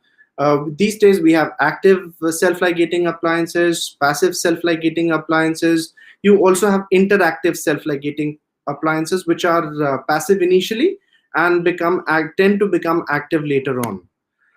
But then, the important thing to realize is that the brackets, or as we so call them, are supposed to be a means to an end. So it's not. There's a saying that I keep on recollecting again and again, that there's no magic. It's all science. So basically, what it means is that no matter what bracket system you use, the principles of treatment planning remain the same. You cannot expand beyond a certain limit. There are cases which are meant for extractions. You cannot treat them with expansion alone. There are limits to what you can expand or how much you can expand. So the diagnosis is the most essential part of the orthodontic treatment. So as long as you diagnose the case properly, I believe you're well on course to treat the patient properly as well. So the basic tenets of treatment planning which have been defined, they remain the same no matter what bracket system we use. So the first is to get maximum facial balance and aesthetics, then get maximum functional efficiency, then ensure long-term good health, and lastly is stability. So these things do not change irrespective of what bracket system you use. So how does passive self-ligation work in principle? So one of the benefits is that the slot size is bigger in comparison to what you have with an active slot. So the wires are able to slide easily. So thereby, if you see that your wire is lying passively in the bracket slot, that does reduce the initial force to some extent. Then better oral hygiene compared to conventional brackets, because it has been shown in studies that when we use modules, elastics, they do tend to accumulate plaque more than surfaces which are purely metallic, which is the case with the self-ligating brackets. Then the reciprocal nature of the opening the bracket slide is very convenient. So you just have a key that you can open brackets with. And then, as I was mentioning before, because the slot depth is deep, so the initial forces that you get are much lesser compared to what you would get with either an active bracket or with modules. There was another study which was done, which comes to mind, in which they did show that the amount of force required by a tooth which has been bonded with a conventional bracket and a module is almost 3 times that you would compare, especially in terms of rotation corrections, when you compare it with a passive self-ligating bracket. So these are just like some published literatures which have been already published and are available for your study. So when we talk about literature, there is, again, as I was mentioning in the beginning itself, it's a controversial topic because a lot of people make false claims in terms of what you can convert an extraction case to a non-extraction case with passive self-ligation or any self-ligation bracket for that matter. But that is something, again, which is not very true. Extractions and non-extraction management depends on the case itself. There is no hard and fast rule that you would use to convert an extraction to a non-extraction case. So there are limits to what we do. And the sooner we understand them, the more easier it is to avoid any long-term damage. So when we were talking about literature, So Story and Smith before mentioned that when we use lighter forces, there is quicker tooth movement. So as I was just mentioning, you get comparatively lighter initial forces with the wires when it comes to passive self-ligating brackets. And of course, we do want light continuous force to move teeth, which is always better for long-term health of the periodontium. Then there was another study which was done by Pandis, in which they found that self-ligating brackets had higher efficiency than conventional brackets. This was roughly about 3 times faster, but this was mostly in the initial stages. When we moved to the heavier wires, there wasn't much difference, so as to tell you.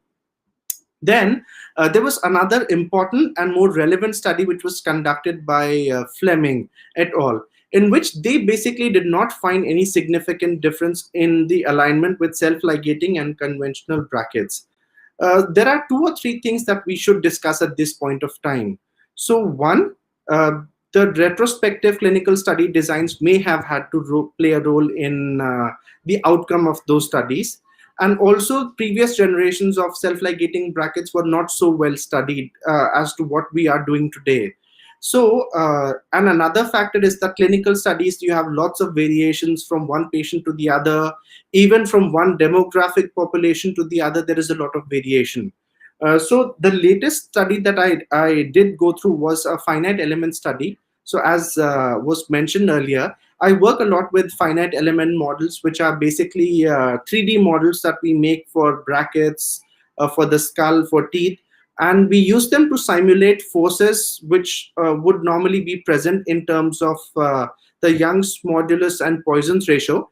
And then we get biomechanical results, which normally you would get in clinical situations. So according to those, we found out that, of course, passive self-ligation does deliver lighter forces compared to conventional brackets. So then, what I would be mostly discussing today is my own personal clinical experience. So in terms of the cases that I show, a lot of what we can do with brackets is also operator dependent. So sometimes things might defy logic. Sometimes you might think of something else and then I would present something else, but that's my own clinical experience. I have made mistakes, as I think everyone has. So we learn from experience and it's on to us to keep improving. So then how does low friction in these passive self-ligating brackets work? So there is a myth that you need less anchorage, which is not true. Anchorage demand purely is case dependent as well as force depending. It depends on the type of movement that you would do. Then rapid movement, of course, you have less friction, so that would always help you.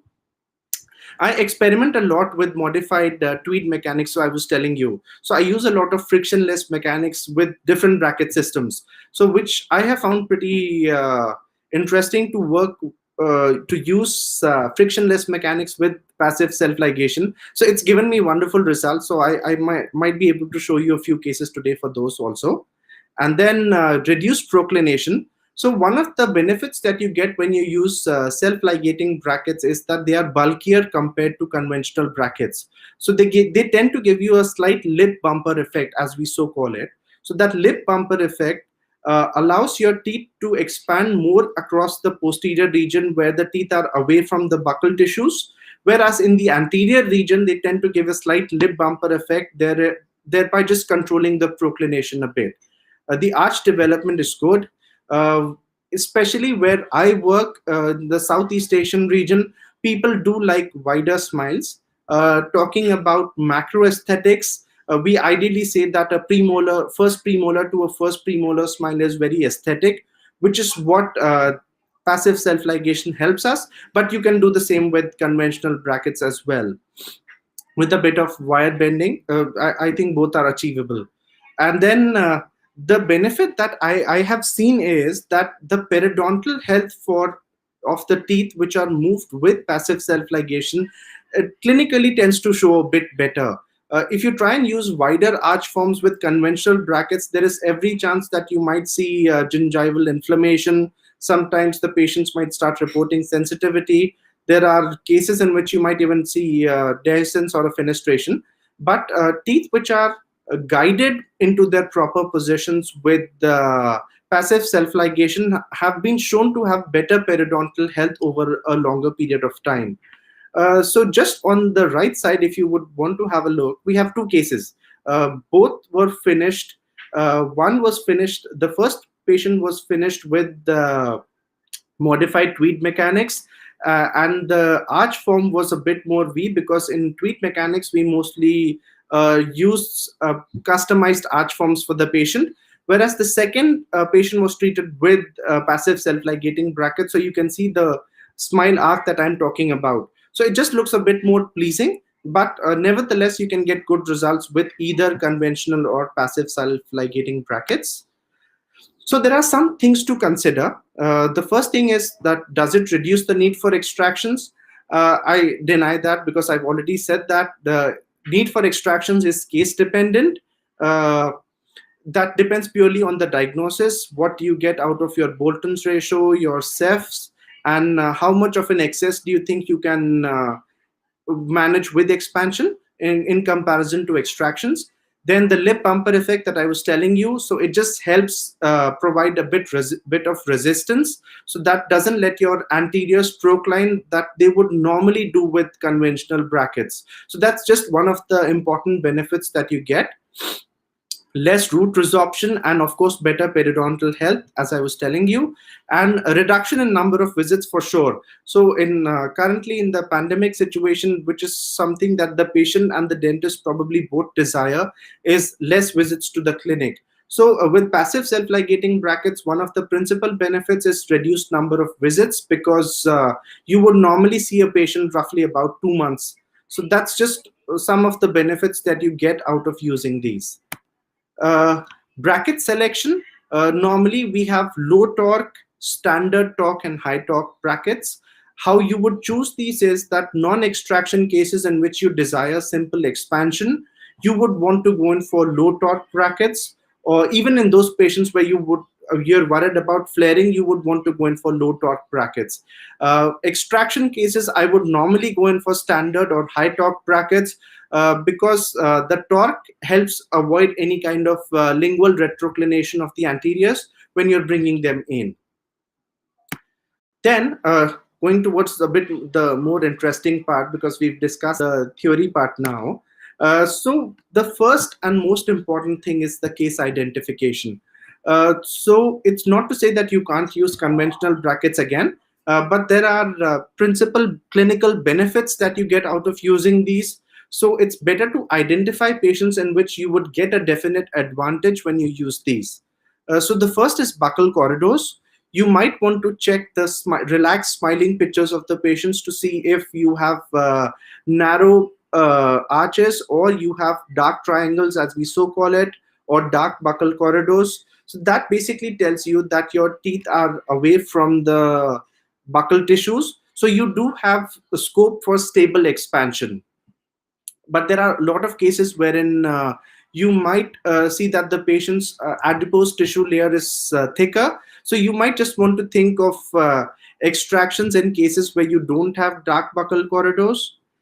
Then you have to check the palate. Normally, I would want to check if my palate is higher and you have a deep vaulted palate. So that is actually a good milestone. Then you have an acceptable smile line for the patient, and the profile of the patient should be good.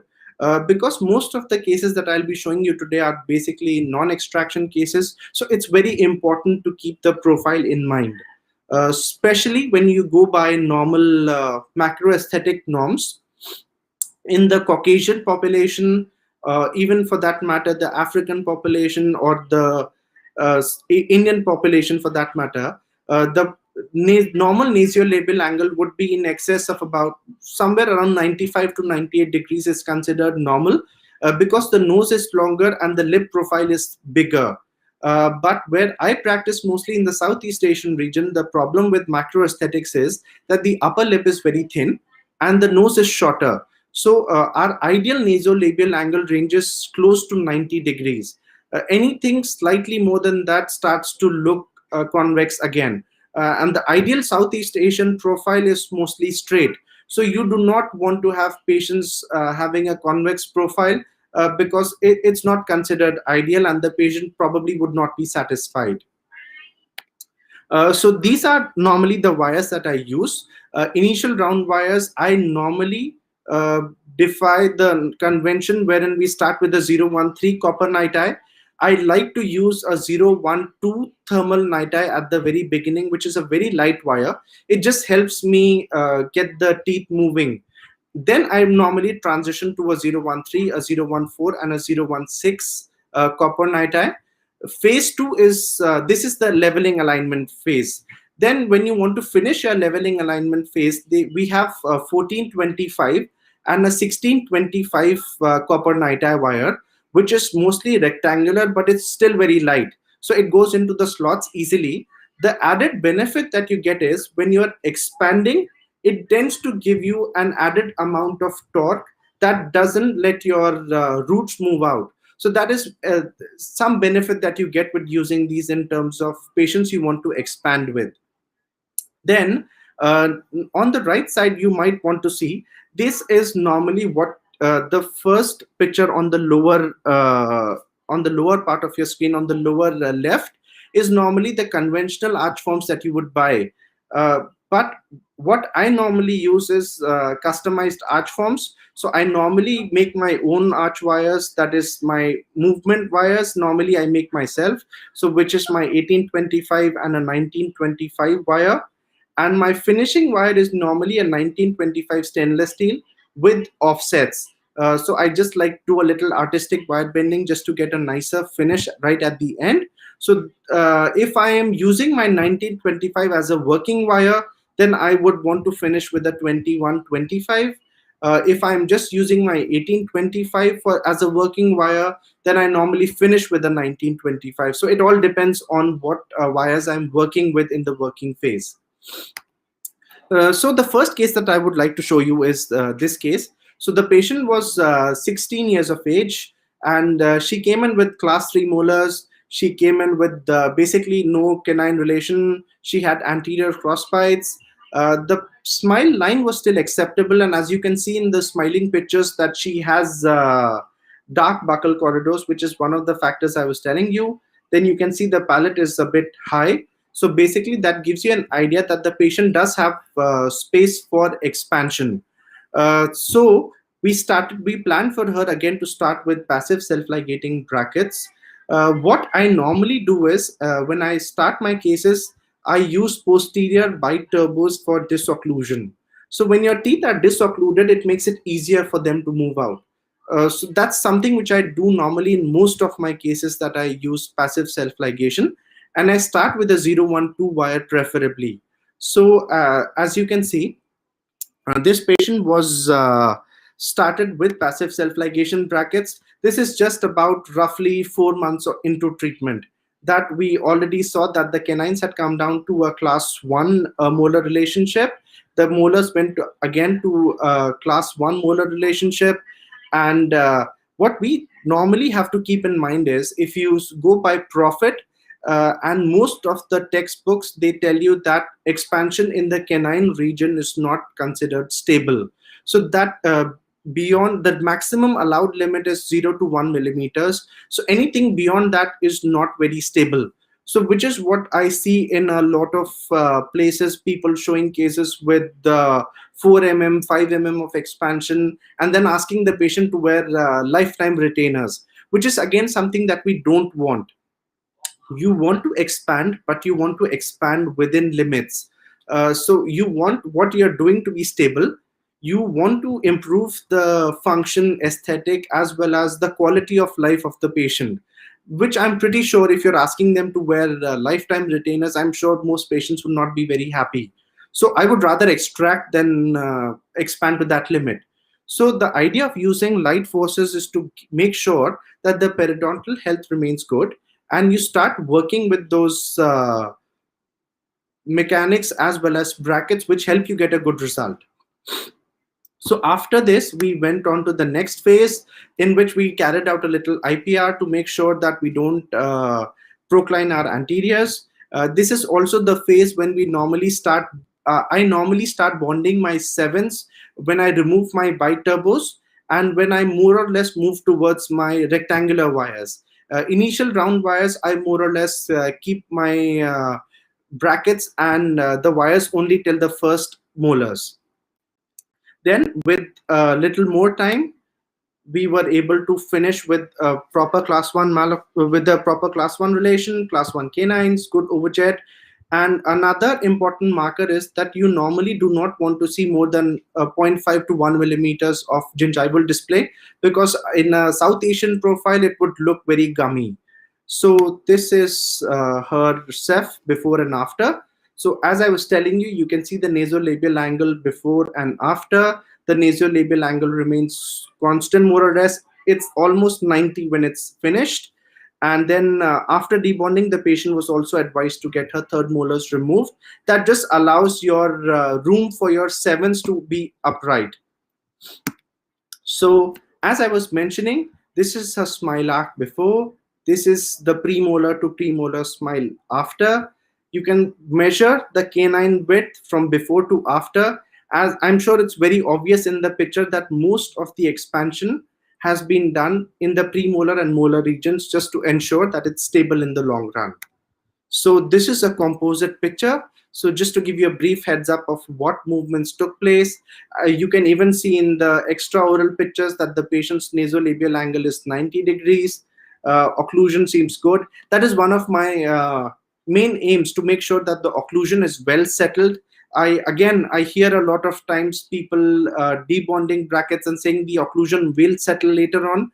But then probably we as orthodontists have a responsibility to settle occlusion nicely, because the patient is coming to us for treatment. So we do not want the patient to end up with a functional occlusion when you have the responsibility on you to make it functional and ideal. So you might want to think in terms of stability also. Getting good occlusion is always more stable when you compare it to occlusion which is not well settled. So you might want to use good finishing elastics for I think for any amount of time, as long as you get good occlusion is justified. Then another case, this case I had also presented at the virtual APAC Onco Forum this year. So this patient came in with, again, the problem was she was 14 years of age. Her parents were not very keen to get extractions done. And she came with two buccally locked canines, as you can see on the right side, the right maxillary and the right mandibular canine. In fact, the right mandibular canine was even more of a problem because it's distally tipped also. So there was a lot of work to be done. But then when we went across her diagnostic records, we found some things which were helpful in determining our treatment plan. So the first thing was that both her upper and the lower incisors were retroclined. Her nasolabial angle was more than 100, so we always had scope to procline the incisors a bit. The second thing was both her midlines were off towards the right side, the upper midline as well as the lower midline. So what we thought was, if we use passive self-ligating brackets and we can gain a bit of space by expansion and proclination, I was hoping it worked. So one important thing that we must keep in mind when we talk about especially buccally placed canines is that the bone is very thin on top of them. So you more or less have to guide them into place rather than erupt them or forcibly bring them into position. So again, we started opening up space. We started with passive self-ligating brackets. So you can see that the teeth have started to procline a bit, which is what we desired in this case since they were retroclined initially. And as you can see, I'm just guiding them into place rather than just forcing them to go into their own position. So within about another 4 months of time, we had ample space for the canine to come down. We allowed that canine to come down a bit more closer to the occlusal plane, which is when you think of engaging the canine fully. Otherwise, you will get too much of proclination in the anteriors, and then it becomes an extraction case for sure. So you do not want to engage your canine till a point where it's very close to the occlusal plane. So another few months, we were able to engage the canine completely and bring it down. So the good thing is you can see the bone covering both the canines looks healthy. There is no inflammation in the gums. Both the canines are well placed in the arch. We spent a little more time finishing, settling the occlusion well. So another few months we were able to debond. So the entire treatment time for this patient was about 14 months, I think, if I remember correctly, with class 1 canines, molars, good occlusion. And then I think you might want to compare again. So when you compare the intercanine width, again, I make it a point that my intercanine width more or less remains stable. You can always see that most of my space gaining takes place distal to the canines. In this case, we did get some space with proclination also, but it was mostly desired because you can see the improvement in her smile from before to after. So the smile looks much more pleasing macroaesthetically. This is her Ceph before and after, her Pano before and after. This is her composite image, so you can get a better idea of how the treatment went. So you can compare easily how we opened up space for both the canines and we guided them into the arch. So another case, this was a simple case of the patient having a single tooth crossbite in the anteriors, but her major problem was again macroaesthetics, and also she was not happy with her transverse smile. So again, for these cases, it's a very good idea to use passive self-ligation because it allows for arch development. So I mostly like to think of expansion or mild expansion as arch development rather than force expanding teeth. You do not want to force your teeth into positions that they require more forms of stability or are not stable when the patient removes the retainers. So again, we started fixed appliance treatment for her with passive self-ligating brackets. So for her, I think maybe 10 months we were able to finish with good occlusion, class 1 canines, correction of the crossbite. You can even see normally the problem that comes with the teeth which are corrected for crossbites is the torque. But as you can see, the torque looks good on this tooth. This is her Ceph before. You can see the occlusal plane is very flat, and the roots are parallel, so which suggests that we have achieved a stable occlusion for the patient despite expanding the arch. And macroaesthetically, one of the factors that we see when we do orthodontic treatment planning is the lip display also, especially the lip display on closure. So an ideal lip display is normally 1/3 of the upper lip display to 2/3 of the lower lip display. So this patient was roughly about 1/4 to 3/4, but by the time we ended treatment, she went to a good 1/3 to 2/3 of lip display. So once this patient was done with her treatment, then she wanted to start for her daughter's treatment, which is following right after this. So you can see the arch form changing from before to after. I normally like mild semilunar V shape, which is mostly considered ideal for stability again. Then this patient, this was the earlier patient's daughter. So again, she had crowding in both the arches. And again, similar problems, both the canines were distally tipped initially. She had crossbites for both her laterals, and one of her premolars was rotated by almost 70 degrees. So these are patients that you want to treat without extractions because they have an acceptable smile. You can see dark buccal corridors, a high palate. So these are all simple markers, and the benefit was that she was also missing her third molars, so which allowed us for gaining space by uprighting of the sevens also. So again, we started passive self-ligating therapy for her. This is just rough, I think, the first appointment itself. So we just bonded her, and 2 months later, she turned up like this. So, but at this point of time, her bite started to open. So what we did was we gradually moved her to heavier wires. So as you can notice now, the open bite was opening a bit more, especially in the posteriors. So at this point of time, we started to use Kobayashi hooks, bite settling elastics for her, which still allowed the arches to develop as we wanted them to. And then within, I think, another 6 months, we were able to finish her case with class 1 canines, class 1 molars again, with a good overjet overbite, and of course, a better smile. So when you talk about radiographic changes, you can again compare. So you would always see that my IMPA doesn't exceed the boundaries of stability again. So for the lower incisor mandibular plane angle, it should be closer to 90 degrees, which is in this case. So because the lower incisors were retroclined, so we allowed them to be proclined to the extent wherein they went closer to 90 degrees. The nasolabial profile, as you can see from the Ceph, before was more than 100 degrees. When we finished is again almost 90 degrees again.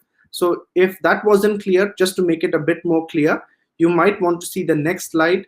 Macro aesthetic changes in terms of a smile, arch development, with keeping in mind the stability in the canine region, and also in terms of the nasolabial profile, the lip display. So it's more or less as good as we could finish it probably.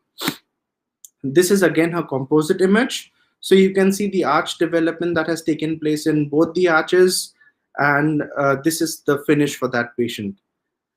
Then this is a bit more complex and a bit more interesting. Both the molars were class 3. The patient on a relaxed smile doesn't show any maxillary incisal display at all. So what you see is basically just the lower incisors, and you can see both the molars are class 3. But one of the markers that I saw was, one, she had space behind her incisors and her lower canines. You can see her lip is the upper lip is mostly like a 1/5 to 4/5 display. Both her laterals are peg laterals, and you can see the occlusion. So again, what we did was we started again with posterior bite turbos for this patient, and we just wanted to make sure that the lower incisors do not procline, and we wanted to allow the anterior incisors to procline to get them into a proper position. So what we did was, again, we started with posterior bite turbos on the lower, and just about roughly 2 appointments into treatment, the patient went into a better overbite. So now the bite has jumped already. So the next priority was to start closing spaces for her. And at this point of time, you can see that I have Kobayashi hooks into place also to use elastics. So with a little more effort and elastics, we opened up space in the anteriors, which we started closing. And at the same time, we started aligning the lower arch, and we started using elastics, class 3 elastics, as well as light class 3 elastics actually. And then with a bit more effort, we started to settle the occlusion. Now you can see that the molars are closer to a class 1 relationship. The midline is slightly off. That is why the left canine is completely class 1. The right needs a bit more work. But what we are planning to do is to just open up a bit more space so that we can build up these laterals towards getting a nicer finish. And this is her canine region right now. No undesired expansion in the canines. Most of her arch development again is distal to the canine in the premolars, molars. The remarkable thing here is the change in the lip display for a non-extraction case. So for a non-extraction case, you see her lip profile is almost barely 1/5, and she gets a very nice lip display after that. Her nasolabial angle went from about 110 to 0.90 degrees right now. And this is how her Ceph changes look like. So for the upper, you can see the negative overjet and the bite before. This is her profile right now.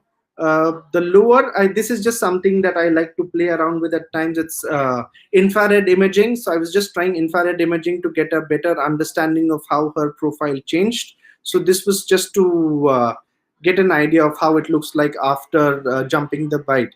So it seems to look much better now.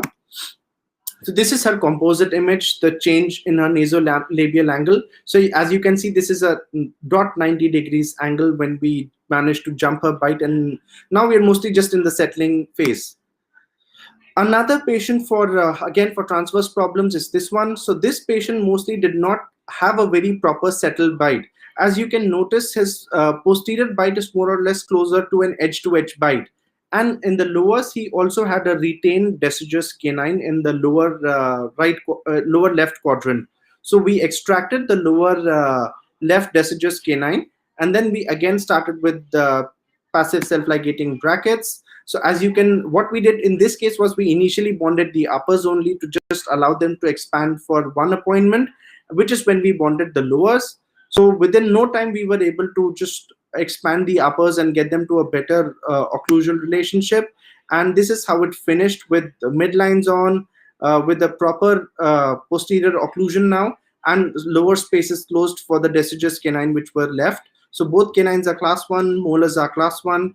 And macro aesthetically, I will just show you the patient after this. So you can see his nasolabial angle looks good. The occlusion looks well settled. The root parallelism is good. And this is the finish for his smiling display. So you can see this is how it was during treatment. So we managed to get some space out of those big dark buccal corridors by means of expansion posterior to the canines. So this helps you in terms of stability. It helps you in terms of the final display of the smiling display of the patients as well. So this is again his composite image from pre-treatment to post-treatment, or debonding rather. Then we have another patient in which we had again a buccally placed canine and a slight crossbite in the lateral. So in this patient, the major problem was again in the lower arch. Plus, you can see that he also, the problem was his bone biotype was thin also. So we did not want to force the teeth or afford proclining the teeth because the patient was not willing for extractions. So we started again with passive self-ligating brackets. So about 4 months into treatment again, the canines went into a proper class 1 relationship. What I want to show you is this is where the lip bumper effect that I was talking about comes into play. So when your tooth is getting aligned, there is no chance of it getting proclined because of the bulk of the brackets keep on pushing the tooth back in. So that is how the tooth was able to align without getting any sort of problems in terms of the bone or the gingiva or the periodontium. So you can see the gingiva looks healthy. A bit more into treatment, we started with, this is the time when I normally have my drop-in hooks and Kobayashi's into place, start settling the bite for good occlusion. And I think another 11 months, we were able to complete treatment with good class 1 canines, class 1 molars, with good arch development, as you can see in both the upper and the lower arches. So for comparison, again, you might want to check my intercanine width in the maxilla and the mandible. I make sure it stays within that region of stability. And this is his composite image so that you can get an idea of how the treatment progressed. So again, another patient with an anterior crossbite, a class 3 relation. This patient is still in progress, but I just wanted to show you the benefits of passive self-ligation. So luckily, as you can see in the pano, this patient had an impacted canine on the upper left quadrant, but on the same quadrant, he had a grossly decayed second premolar also. So what we decided was to just extract in the upper. We wanted to extract this premolar and gain some space for the canine. So we gradually started his treatment, again with posterior bite turbos, but light posterior bite turbos in the beginning. So we just started to distalize the premolar in the beginning itself because his midlines were off also towards the same quadrant. So we thought it will help procline the anteriors, which is intentional in this case, and also distalize the premolar at the same time to get some initial space. Then a little more work. Then you start noticing that the midline is coming more or less closer towards normal now. And a little more work, you can see that the canine was exposed and gradually we started pulling it towards the occlusion. So at this point of time, the right side went into proper class 1 relation. On the left side, we used a modified ballista loop. So normally a ballista loop you would want to use with the heavy arch wire in conjunction with it. But in this case, we used a main arch wire with a modified ballista loop with the triple helix, just to give a light force to the canine to erupt. With a little more work, we can see the canine. So the final stage is mostly just derotating this and settling the occlusion on the left side. And I think then we should be done. Another case I would like to show you here is, again, another borderline class 3 case in which you can see the anteriors, upper anteriors are crowded, the lower anteriors are a bit retroclined, and also her laterals are in crossbite. And in fact, all four anteriors are in mild crossbite, and the lower arch is still crowded. So in this case, again, I was telling you there are limits for expansion. So in this case, what we did was we wanted a little help with initial expansion. So initially I did start with a rapid expander, but with a slow expansion protocol. Because I normally don't like to work with the cord helix because it's cumbersome to activate it. So normally what I do is I use a rapid expander, but with just 1 turn per week activation. So normally that gives you just about 0.25 millimeters per week of expansion. So initially we started with an RPE and passive self-ligating brackets just to gain initial space for the laterals to come out. So with time we removed the expander and then we bonded the sevens just to get a little more space distal to the first molar. And at that point of time we also removed her third molars just to get a little more space. So a little more work. As you can see, I've removed the expander already now. We've bonded the sevens also. But at this point of time, there was another disaster in which the patient's molar, the first lower right molar was found grossly decayed. So again, as I was mentioning, I use a lot of frictionless mechanics to with different bracket systems. So I decided to start with a heavy stainless steel wire with the closing lobe. So I thought I can replace since the lower third molar was still in place, I thought I can protract the lower molar to a more class 1 position and also use minimum anchorage to make sure that my anteriors go in.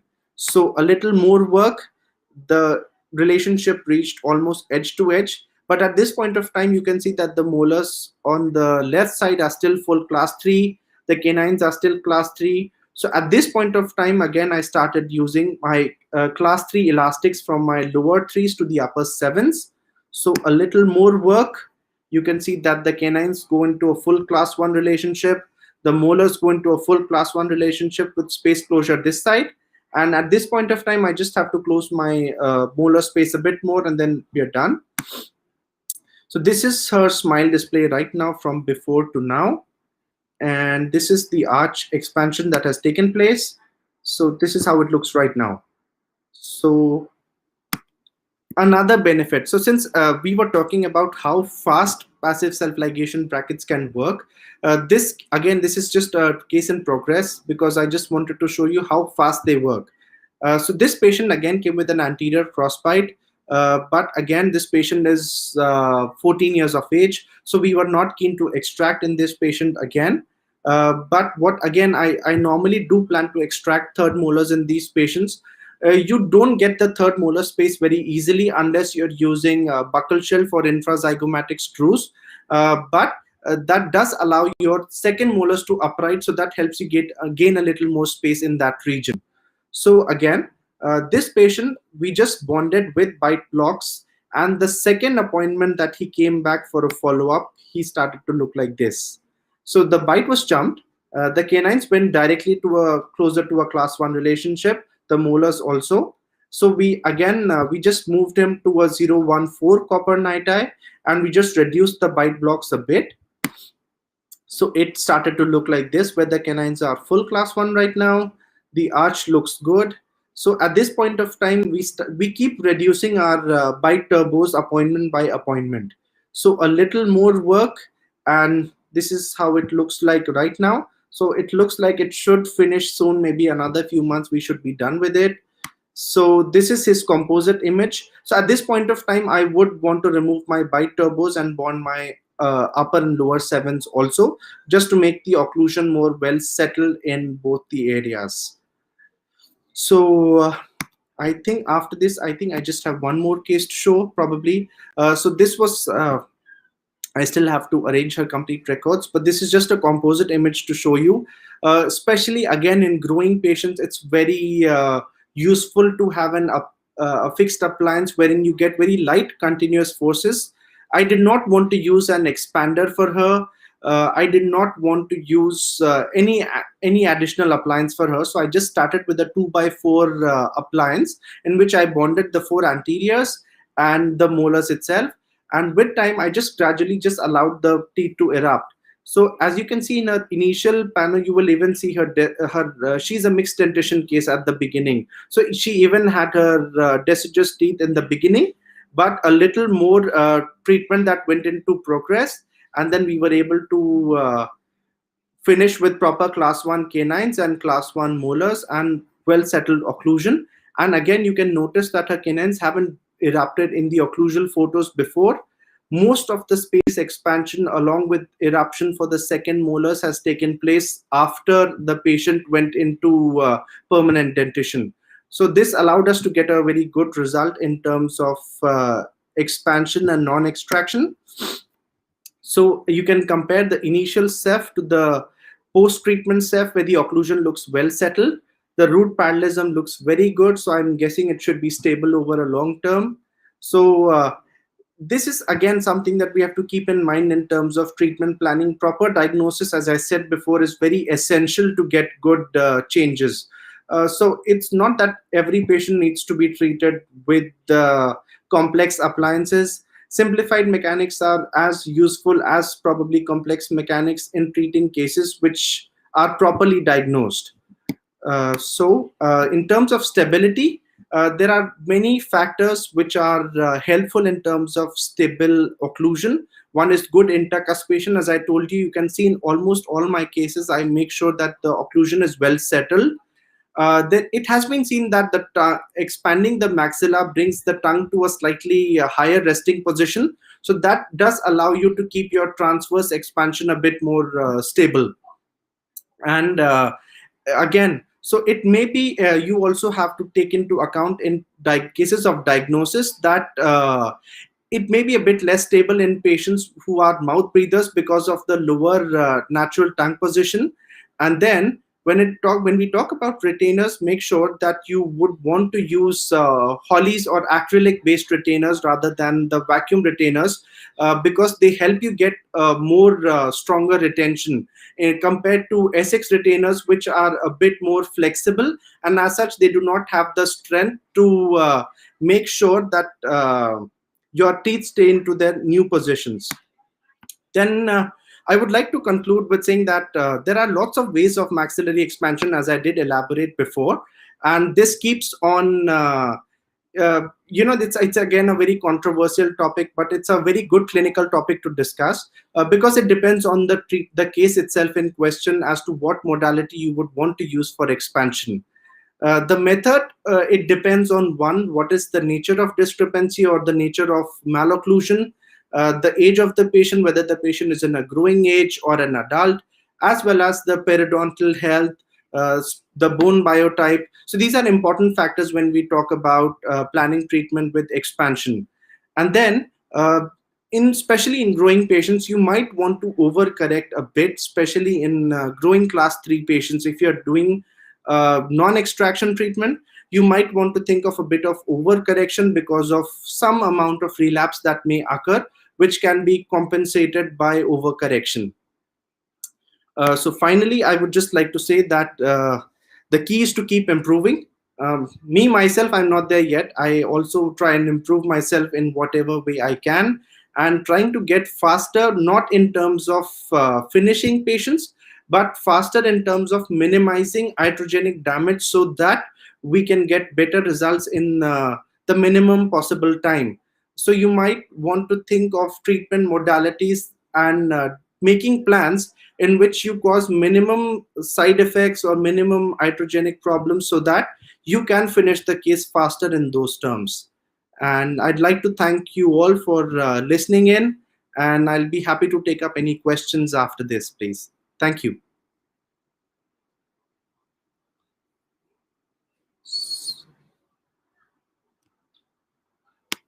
Sir, I actually, to be honest, the same thing I'll say. I never knew ortho could be so interesting and so, beautiful transformations, I will say. So, thank you so much. And this is again something very new for me. But yes, I was glued to the screen. So, thank you so much for such, and especially discussing all your cases. And as I said to Dr. Adit also, I'm sure there will be plenty of other cases also, and we should keep a longer session with you guys next. Thank Yes, you so much. 1 hour is a bit too thought to cover a lot of things, but we try to concise it as much as possible. Hopefully it's useful to everyone. Yes, yes, it was a excellent. Even I can see the comments also. Stunning sessions, excellent presentation. So thank you so much. Um, and Endo started taking interest in ortho. I think that is the first time for me. So thank you so much. And shall we go ahead with questions, sir? Please. Sure. Okay. The first question is, what is the difference between normal passive self-ligating brackets and Damon passive self-ligating brackets? Is copper nitai wire has any role in both types? See, that is one of the reasons why I didn't want to mention what brackets I use, because this just brings a financial interest or whatever into question. Right. Most commonly used passive brackets are Damon brackets, but you have Genius passive self-ligation system, which is very good also. These are two of the commonly used passive self-ligating brackets, but they both work. Most of them they work on the same principle. Okay. The idea of a passive bracket is that when the slot closes, it stays away from the wire, so there is no compressive force on the wire itself. So any true passive self-ligating bracket will work the same. So when you want to check whether a bracket is passive, you might just want to take a heavy wire, just take a bracket, you close the slot of the bracket on the wire and just try and move the bracket. Especially on a 2125, if you see the bracket moves easily, it's more or less a true passive bracket. But if you notice there is some amount of resistance or friction, that normally means it's not true passive. Okay. Okay, sir. Another question: what's importance of including sevens in fixed appliances? See, again, as I have been mentioning throughout, our responsibility is to treat the entire occlusion. You don't want to leave the sevens out of it. You don't want to be unfair to the sevens. That is one reason. And then when the problem is, if your sevens are not upright, that again leads to some problems later on in terms of occlusion again, because you don't get occlusal stability unless you balance the entire occlusion. So it's not that you have good occlusion from 6 to 6 and then your sevens are in mild crossbite or your sevens are still tipped. So when you want to treat a patient, you want to treat the patient the whole way. So what we think in terms of is stability in terms of the entire occlusion and the entire arch. So that's the importance of including sevens. Non-extraction cases, you would want to bond them closer to the end. Because sometimes when you bond sevens initially, you might end up with an open bite. So I normally bond them when I'm closer to my heavier wires. So because your sevens align very fast normally. So you don't want the rolling of the sevens to happen initially. But in extraction cases, it's a good idea to bond them from the beginning because they'll help you get anchorage for retraction. Okay. Okay.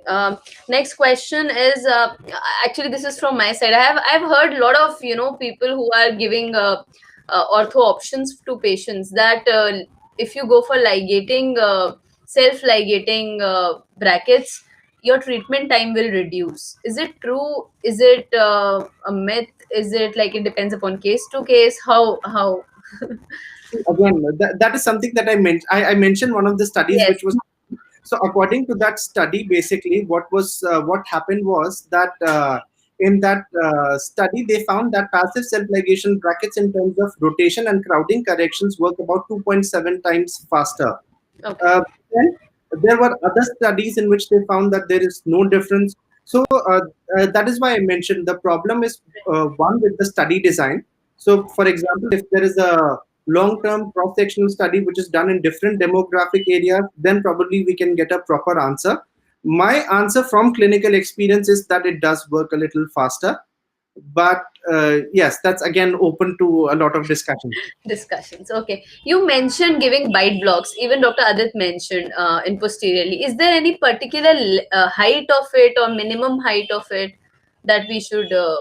See, if you have class 3s, you might want to raise your bite blocks till the point wherein it depends on the proclination of the anteriors also. So, Okay. for example, your anteriors are retroclined and you want them to procline. So, you might want to raise your bite blocks all the way to where your anteriors are disoccluded also.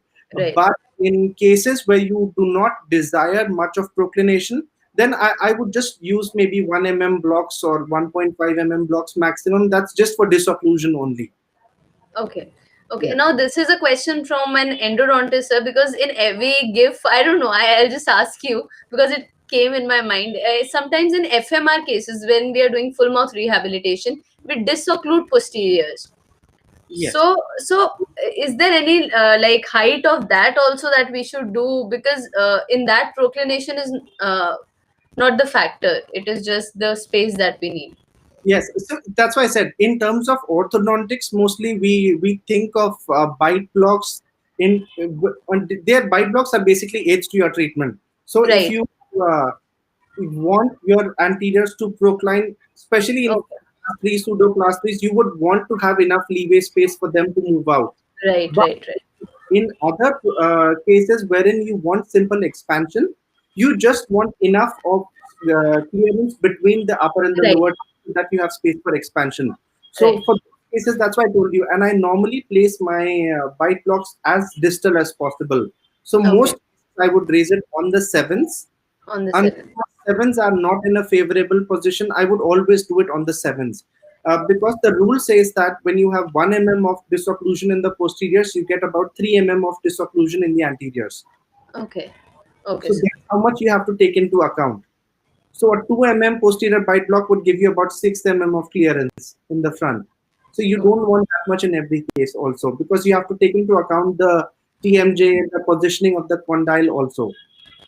Okay. Okay. Another question that uh, the time of wearing retainers. Uh, as you said, as you mentioned, sometimes we cannot just tell patient to and wear it for whole life because patient doesn't apply with that also, and it is not advisable also.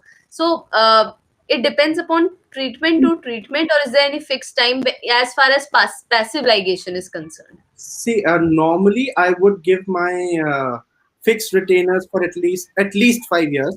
I Okay. normally give retainers for 5 years flat, at least Okay. removable or fixed, because at least even if you, especially my first year is 24 hours, because the reason being that the periodontal turnover time is roughly about 1 year, and the trabecular pattern to go back from a vertical to a horizontal, it takes about 6 months roughly. So the first 1 year is full time, but I Okay. normally like to keep my fixed retainers at least for 5 years. The removable, normally tell them to wear it at least for the duration of the treatment at the same time. If they can wear it longer, it's even better. Okay, okay, sir. Another question: why bend back and lace back not needed in self-ligating braces? That is because simply because of the bulk of the brackets, because you have a lip bumper effect that you get from those brackets. So you Okay, don't get proclination because the brackets are almost twice the thickness of what you have with conventional brackets. So the right. lips keep on pushing the teeth back. So that is how you get more expansion in the posterior segment compared to the anterior segment. Okay. Are passive self-ligating if we are using these brackets? If the case is a periodontally compromised case, I will not say compromised, but we there is a perio condition. So is it better to go for these brackets? Uh, See, that depends on the case again. So periodontal, yeah, in terms of maintaining oral hygiene is much better, because normally you have a lot of plaque accumulation around conventional brackets. Conventional. So in terms of hygiene is better, and plus also if you do want to carry out major movements, you would want brackets that have less friction. Yes. So that helps you in terms of periodontal health and the root status also. Okay. Okay. I think we are on the last question, and last question is how practitioner can be equipped with self-ligating. See, I think that is what I probably said in the beginning also and at the end also. So it's we are all dentists at the end of the day, whether it's a general dentist or a specialist, but our aim is to best serve our patients. True. So True. we owe it to them and we owe it to us to keep improving. So there are lots of workshops that are there. There are lots of conferences, books which are available, journals are there. We also learned a lot from that. So I'm sure everyone can put in the effort to improve that ways and probably learn a lot from those. So I'm guessing that it's basically just the amount of effort which is required. So it doesn't matter whether you're in a lot of European and American countries, you would see that general dentists are doing very nice orthodontic treatment. Even in South, I think I have friends who work there, and they do very nice orthodontic treatment. So it's just the amount of effort that needs to be put in, I feel. Okay. Okay, Dr. Anand, that was it, and it was a very nice session. So thank you so much for sharing the cases, for sharing the wisdom, for sharing the importance of experimentation and learning and growing. Thank you so much, and I hope to see you live sometime. Thank you. I hope we didn't extend the time. We stretched it a bit too far, I think, both of us today. But I hope everyone got some useful information from it. And Definitely. thank you so much. Thank you. Thank you so much. Have a nice day, sir. So that was Dr. Anand and ortho's session. It's like I have never been so much interested in ortho before today. So yes, it was indeed a very successful and amazing and informative session for me. I hope you guys also liked it. Whoever is listening. So yes, what you need to do is, if you have missed, because now I think there is some difference in the people who are watching. So in case guys you missed previous session, please, this session is available on YouTube, on FB page, and DRDCA app also. Kindly go through the session. It was an amazing session with two orthodontists who joined us from Cambodia, Dr. Adith Venugopal and Dr. Anand Maria. The best part being they discussed so many cases, and you can see beautiful transformations happening. So thank you for all those guys who have been asking questions. I hope you got your answers. If you're watching this later and you have any questions, details of the speakers, their email IDs are there on app. You can visit, you can take their email ID, you can shoot them a mail, you can write it to us at dentalreach2020@gmail.com. So as both of them said, experimentation is the key to learn more and more things. But again, we cannot go out of a proper, there's a set standard that you cannot Javed Akhtar जी ने बोला था कि डरे क्यों, जिंदगी में क्या होगा, कुछ नहीं होगा तो तजुर्बा होगा. But I think in dentistry we should know our limits also.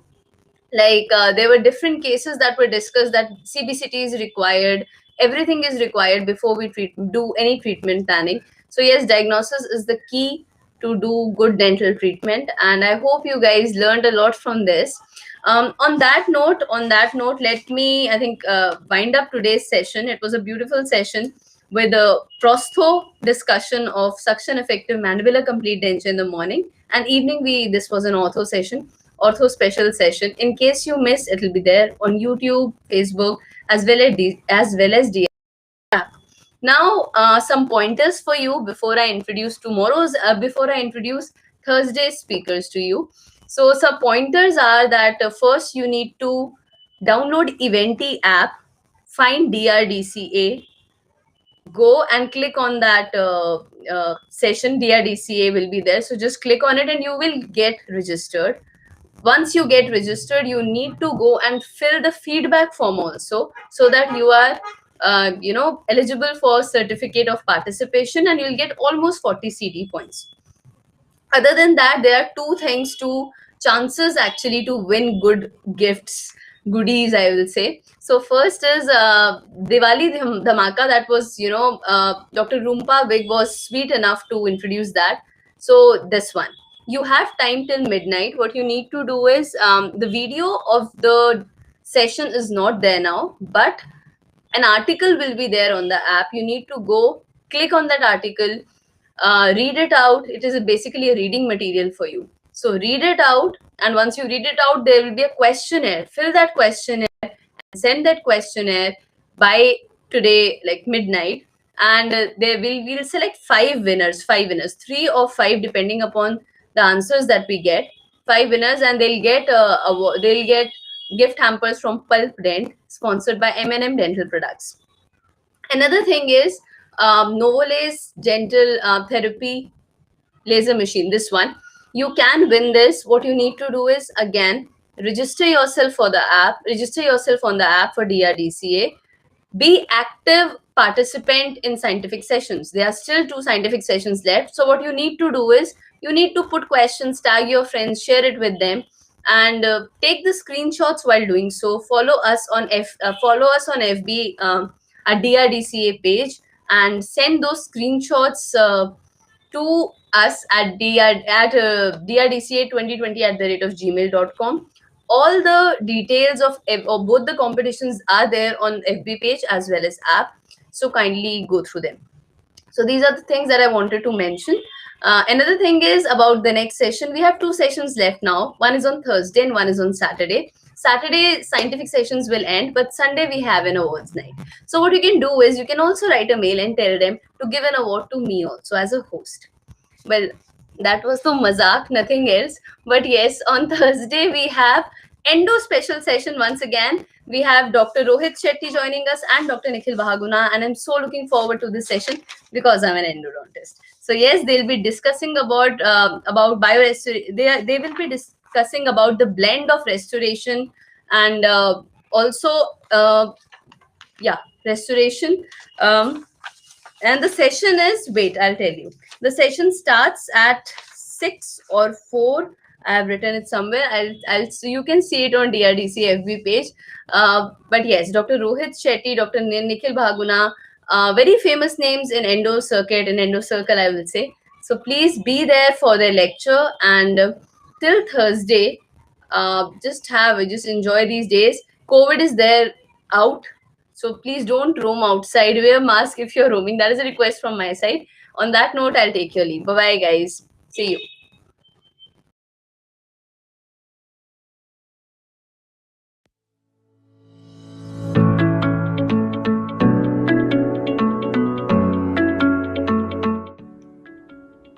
Ladies and gentlemen, boys and girls, this is Chandrasekhar Yavagal, and I'm super excited to be with all of you at the DRDCA 2020 Congress. So don't forget to join me on the 28th of November at 12 p.m. and we shall together unleash the magic of laser dentistry as easy as 1, 2, 3. What makes this all the more exciting is the fact that for the very first time in the history of any dental congress, Laser Future Technologies has come forward to offer a Novolace therapy laser as a bumper prize for one lucky winner. So mind you, ladies and gentlemen, this is not any generic laser on offer. It is the numero uno Novolace. So don't miss this opportunity. So please join me on the 28th at 12 p.m. and on the 29th for the lucky draw. So who said that Diwali is over? Diwali is all but started at DRDCA 2020, and remember, ye Diwali hogi ummeed ki Diwali. Jai Hind.